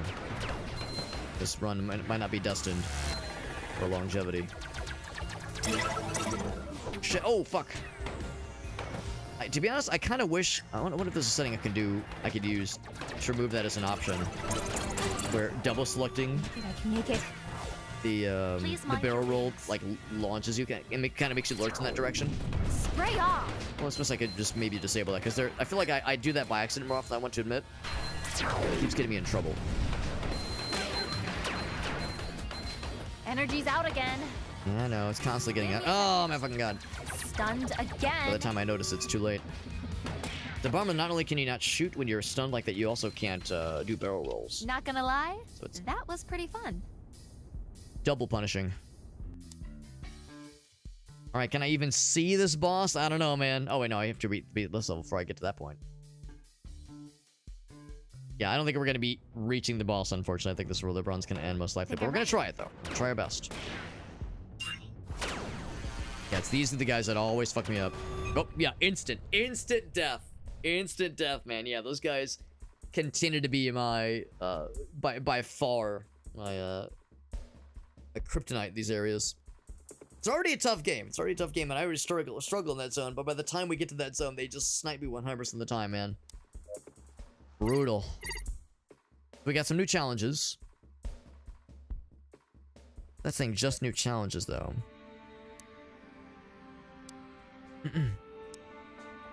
The bad guys are claiming that we're terrorists. A familiar sound. Something we've heard before. So yeah, final boss. We're quite a ways from that. So we have a bunch of challenges available to us, including some extreme challenges. Extreme challenges. Again, I keep coming back to, but what's the point of doing them? I know what they said the point of them was to hone your skills and like give yourself a chance to like, I guess, do some practice runs, that kind of thing. But usually in games like this, it's not so much, oh, like, yes, this is a way to like get better at things. I feel like that's what a training mode would be for. Not so much a challenge mode with like high scores and you have to unlock the challenges. Unless the idea is you unlock these things, glass cannon, party, swarms, revenge. I think that's not how it works, though. Yeah, it's not how it works, I don't think at all. Maybe you get something for completing the challenges, maybe you don't. It's hard to say. It is getting pretty late, so I think I'm going to have to wrap it up here, unfortunately. This game is pretty cool. I like it for the most part, but I have some nitpicks for sure. I mean, the thing I really keep harping on, if I had a magic wand, I could change one thing, I would say, add some kind of notion of iframes. How would that exactly look? You know, how forgiving should that be? Not too forgiving, obviously. I don't mean, like, you know, give us 5 seconds or anything of iframes, but just that one enemy type that can just really, that can one-shot you. Feels kind of shitty. It can one-shot you. And now, granted, in that instance, my health was, like, decently low already.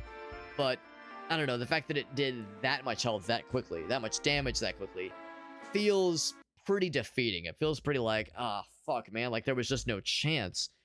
And, of course, the problem is, well, the answer to that is, well, you just have to be aware. You just have to be observant and watch for when those guys start lining up their shots. But there's so many other things to keep an eye out for. You're always keeping an eye on your ship's position, on the aiming reticle for where the other bad guys can be hit, trying to hit the other bad guys, that is. You know, your attention's already pretty divided.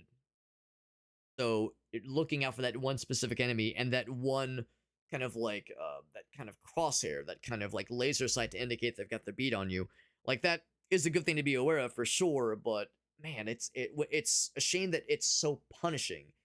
That's the other thing too, with other enemies in this game, when you get hit by them, yeah, you take some damage, it's a bummer, and you move on. Whereas that guy, like, the punish is like, yeah, it can absolutely eviscerate your ass. It can decimate your health bar with the greatest of ease. The dudes that drop the bombs that cause the stun that prevents you from shooting or dodging or barrel rolling for a while, those guys are awful, and I wish their explosive radius wasn't so large. In the open areas, it's not so bad, but there are some times where you're in a narrow passage, one blows up in front of you, and you just have to take it. And I've tried a couple times, I've tried barrel rolling through it to see if that would give me iframes through the hit, and it doesn't, I don't think. I think some things cannot be deflected or can't be invulnerable through, which is to say that barrel roll doesn't prevent all things from getting to you. I think it's only just certain projectiles. So, yeah, so there's things about this game that I don't love, and the meta progression is pretty slow, and the increments seem like they're pretty minimal. And again, I know it's by design. It's to make sure that you don't just play through, like, you know, plow through the whole content that the game has to offer in no time at all. But it's maybe, you know, when it comes to that balancing act, that balancing act of if the meta progression is too easy to like power through quickly, then you run out of stuff to do in the game, and you know you feel like you didn't get your money's worth, so to speak. So on the one hand, if that's too generous, that's a downside, obviously. Then that's less than ideal. But if it's too expecting, if it's too grindy, if it's too demanding, then yeah, you do a bunch of level runs. You see how little progress you've made. You've seen how much Act 2 is still beating the shit out of you, and you feel just a little bit like disheartened by like, man, there's just no much of a chance here.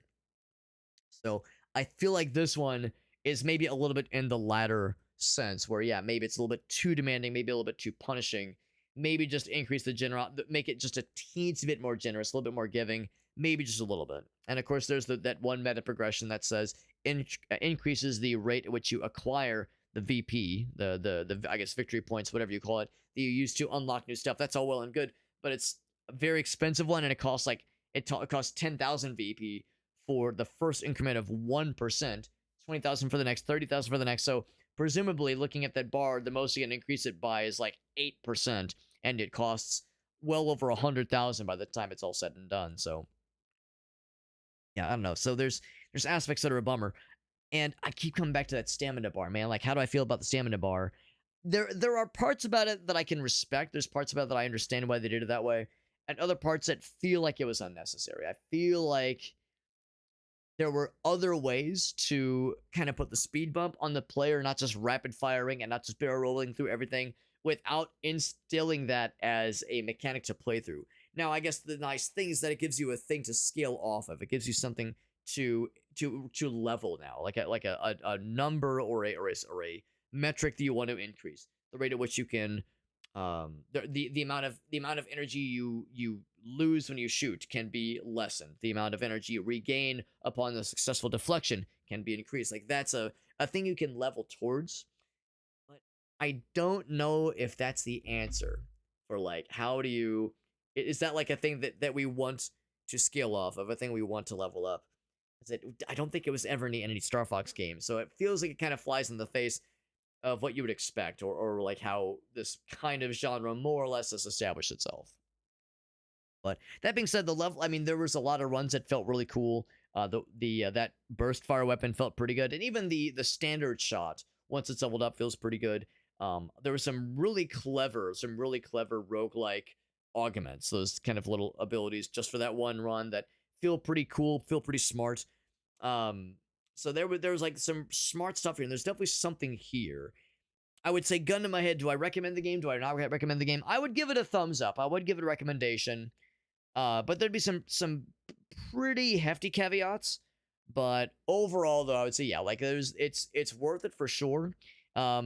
It is $20 full price. $20 full price. So, you know, it's not cheap. It's not cheap. It's not what I would call a budget title. I mean, at least to me, $20 is not a small amount of change. So I would say maybe consider a Steam sale if you want to pick it up. But I mean, yeah, if you've played a lot of Star Fox games, you like this kind of thing. I mean, I do enjoy it. And I think the roguelike stuff that it tosses into the mix are enough to make it kind of stand alone as a pretty cool experience. You know, it's one thing for a game like this where it's like, oh, it's just a Star Fox ripoff. I think the roguelike stuff does bring some new stuff to the table, some new functionality to the table that makes it interesting. So I think it's worthy, but yeah, I can understand why some of the reviews on the Steam page were maybe a little bit on the mixed side, but I enjoyed it overall. And once again, I'm grateful to Keymailer, since they were the ones that hooked us up with the review key so we could try it out. This is really cool. Really cool time. Thank you again to Alias Vet. Very generous raid. I know Alias raided earlier, and I know he said he had to raid and run, but I appreciate him popping in with that raid. That was very nice of him. And I'm excited for this potential of maybe doing some Dwarf Fortress stuff. I know for the time being, it's just Alias and Krath and Shake as far as doing this kind of Dwarf Fortress project where it's the three of them sharing a single save file around, and they're all taking turns with it, trying to see, like, because of course Alias is new to the game, so starting things off and trying to build up their fortress, and then Shake and Krath are going to try their best to kind of right the ship and keep the ball running. And then when Alias gets it next, I'm sure, you know, it'll be tough for him for for obvious reasons. So the idea of potentially participating in that does sound kind of cool. I also have never played Dwarf Fortress, so I'd be right there with Alias, being a complete newbie, trying my darndest to keep things along and trying my darndest to keep it from tanking on my end, at least on my watch. But we'll see. I don't want to invite myself or like insert myself into the conversation, because this is something that Alias and Kraft and Shake have been working on. So if they want a fourth, and also more specifically, if they want half newbies, half experienced, I'd happily be one of the newbies.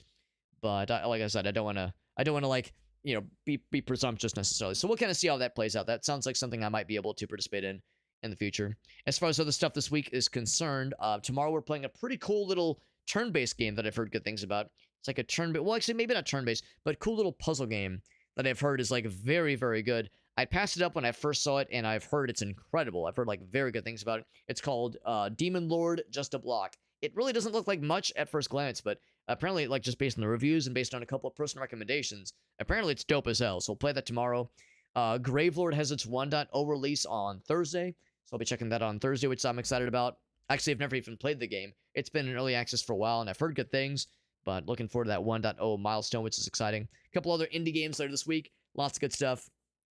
And then hopefully some more multiplayer stuff on Sunday. This weekend will be a little bit all over the place for me personally, but I think I should be able to commit to both Saturday and Sunday streams most likely. So yeah, we should be good for multiplayer stuff with the homies. Cool beans, man. Some cool beans out of us. Jorfa's doing some games. Sareza's doing some games. Lots of people are live right now. Loyal Bones doing some more Sand. Raiders of Sophie, which I just heard about earlier today, actually. A lot of folks to raid, and I'm tempted by many of these raid targets. Yeah, something kind of like that, Elgaso, like RimWorld. Yeah, it's something I've always kind of wondered about, doing some kind of trading back and forth of a single save file for a colony management game. I know that RimWorld in particular has a multiplayer mod. I've heard it works pretty well. So instead of taking turns with one save file, it's just two players playing on the same save file and contributing to decision-making just like moments. I've heard it's pretty cool. I've heard it the way it like syncs things together can be a little bit arduous. There's some bits of waiting around for the other person to decide what they want to do. But of course, if they're in voice chat with you, you can kind of like strategize. It seems pretty smart, honestly. So yeah, that kind of thing is something I've been a little bit curious about. So doing it with a game I've never played before, like Dwarf Fortress, is a little bit intimidating, but the concept seems pretty solid. So yeah, that does seem pretty neato. Pretty neato. Bearcat says, I got something for you, but might do it next time. That sounds good. Yeah, we are wrapping up for the night. It is quite late, but we'll have more where that came from for sure.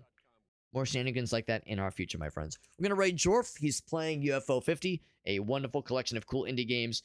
And I know this is not just like a baby's first indie game collection. No, the UFO 50 collection is very well regarded. It's got a lot of great stuff in there.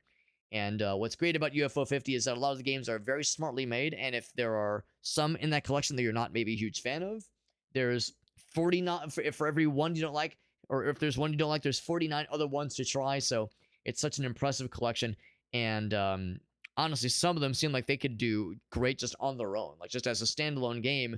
It didn't need to be part of a collection of 50, but the fact that a whole bunch of them are included in this collection is pretty sweet. It's a really impressive bang for your buck kind of situation. Yeah, some real bangers in there for sure. Some real bangers. So that looks like a really good time. And of course, Jorf is a fellow variety guy. He jumps around all over the place for the games that he plays, the stuff he features on his streams. He goes all around with indie games and retro games and new stuff and co-op stuff and single player and multiplayer PvP. True variety man through and through. He's a cool dude, and it's usually pretty good at the games he plays too. He's can usually guarantee he's going to be pretty competent at what he plays.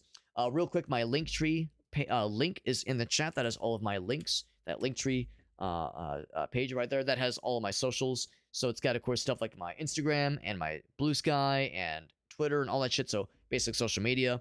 Also, I should mention that I'm live on a lot of places right now. I'm live on TikTok. I'm live on YouTube. I'm live on Facebook. But I'm also live on Twitch. In fact, Twitch is my primary streaming content creation platform. It is where I default, basically. It's the same content being beamed to all places, but Twitch is the primary content creation platform. It's where most of our chatters are. It's where most of our viewers are.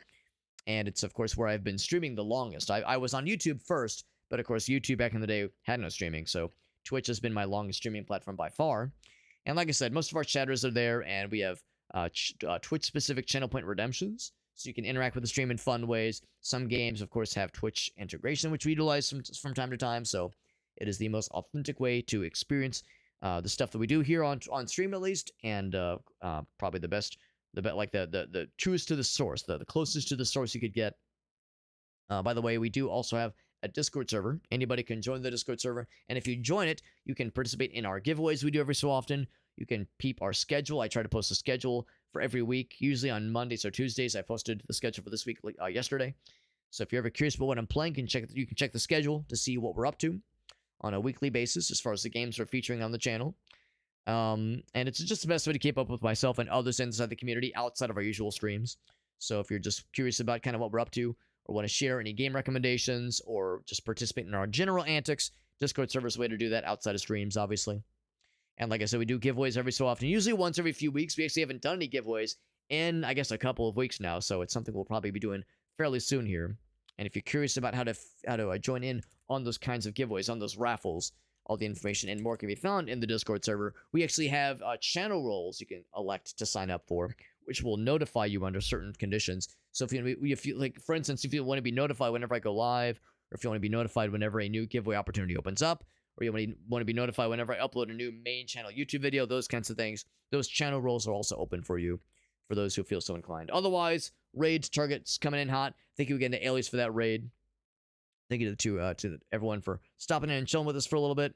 Hope everyone is having a nice Tuesday, and hope you're going to have a nice Wednesday tomorrow. I should be back tomorrow. I sometimes give that caveat that I don't always stream on Wednesdays, just because Thursday mornings are an extra early morning for me. However, this Thursday, I will not be going to the office because this week is our big iterative planning week. So lots of meetings and that kind of stuff. So since we're in meetings all day anyway, they don't require us to come in. So I should be back for sure tomorrow with probably no deviation. Pretty confident on that. And yeah, playing some more cool games this week. Excited for it. Excited for more cool stuff. You all have a great night. Thanks for hanging out with us. Thank you again, Alias, for that raid. Looking forward to more of his Dwarf Fortress games, and if things are going well, I'll be able to join in on some of those myself. Y'all have a great night. I'll see you around. Everyone have a good one. Bye-bye.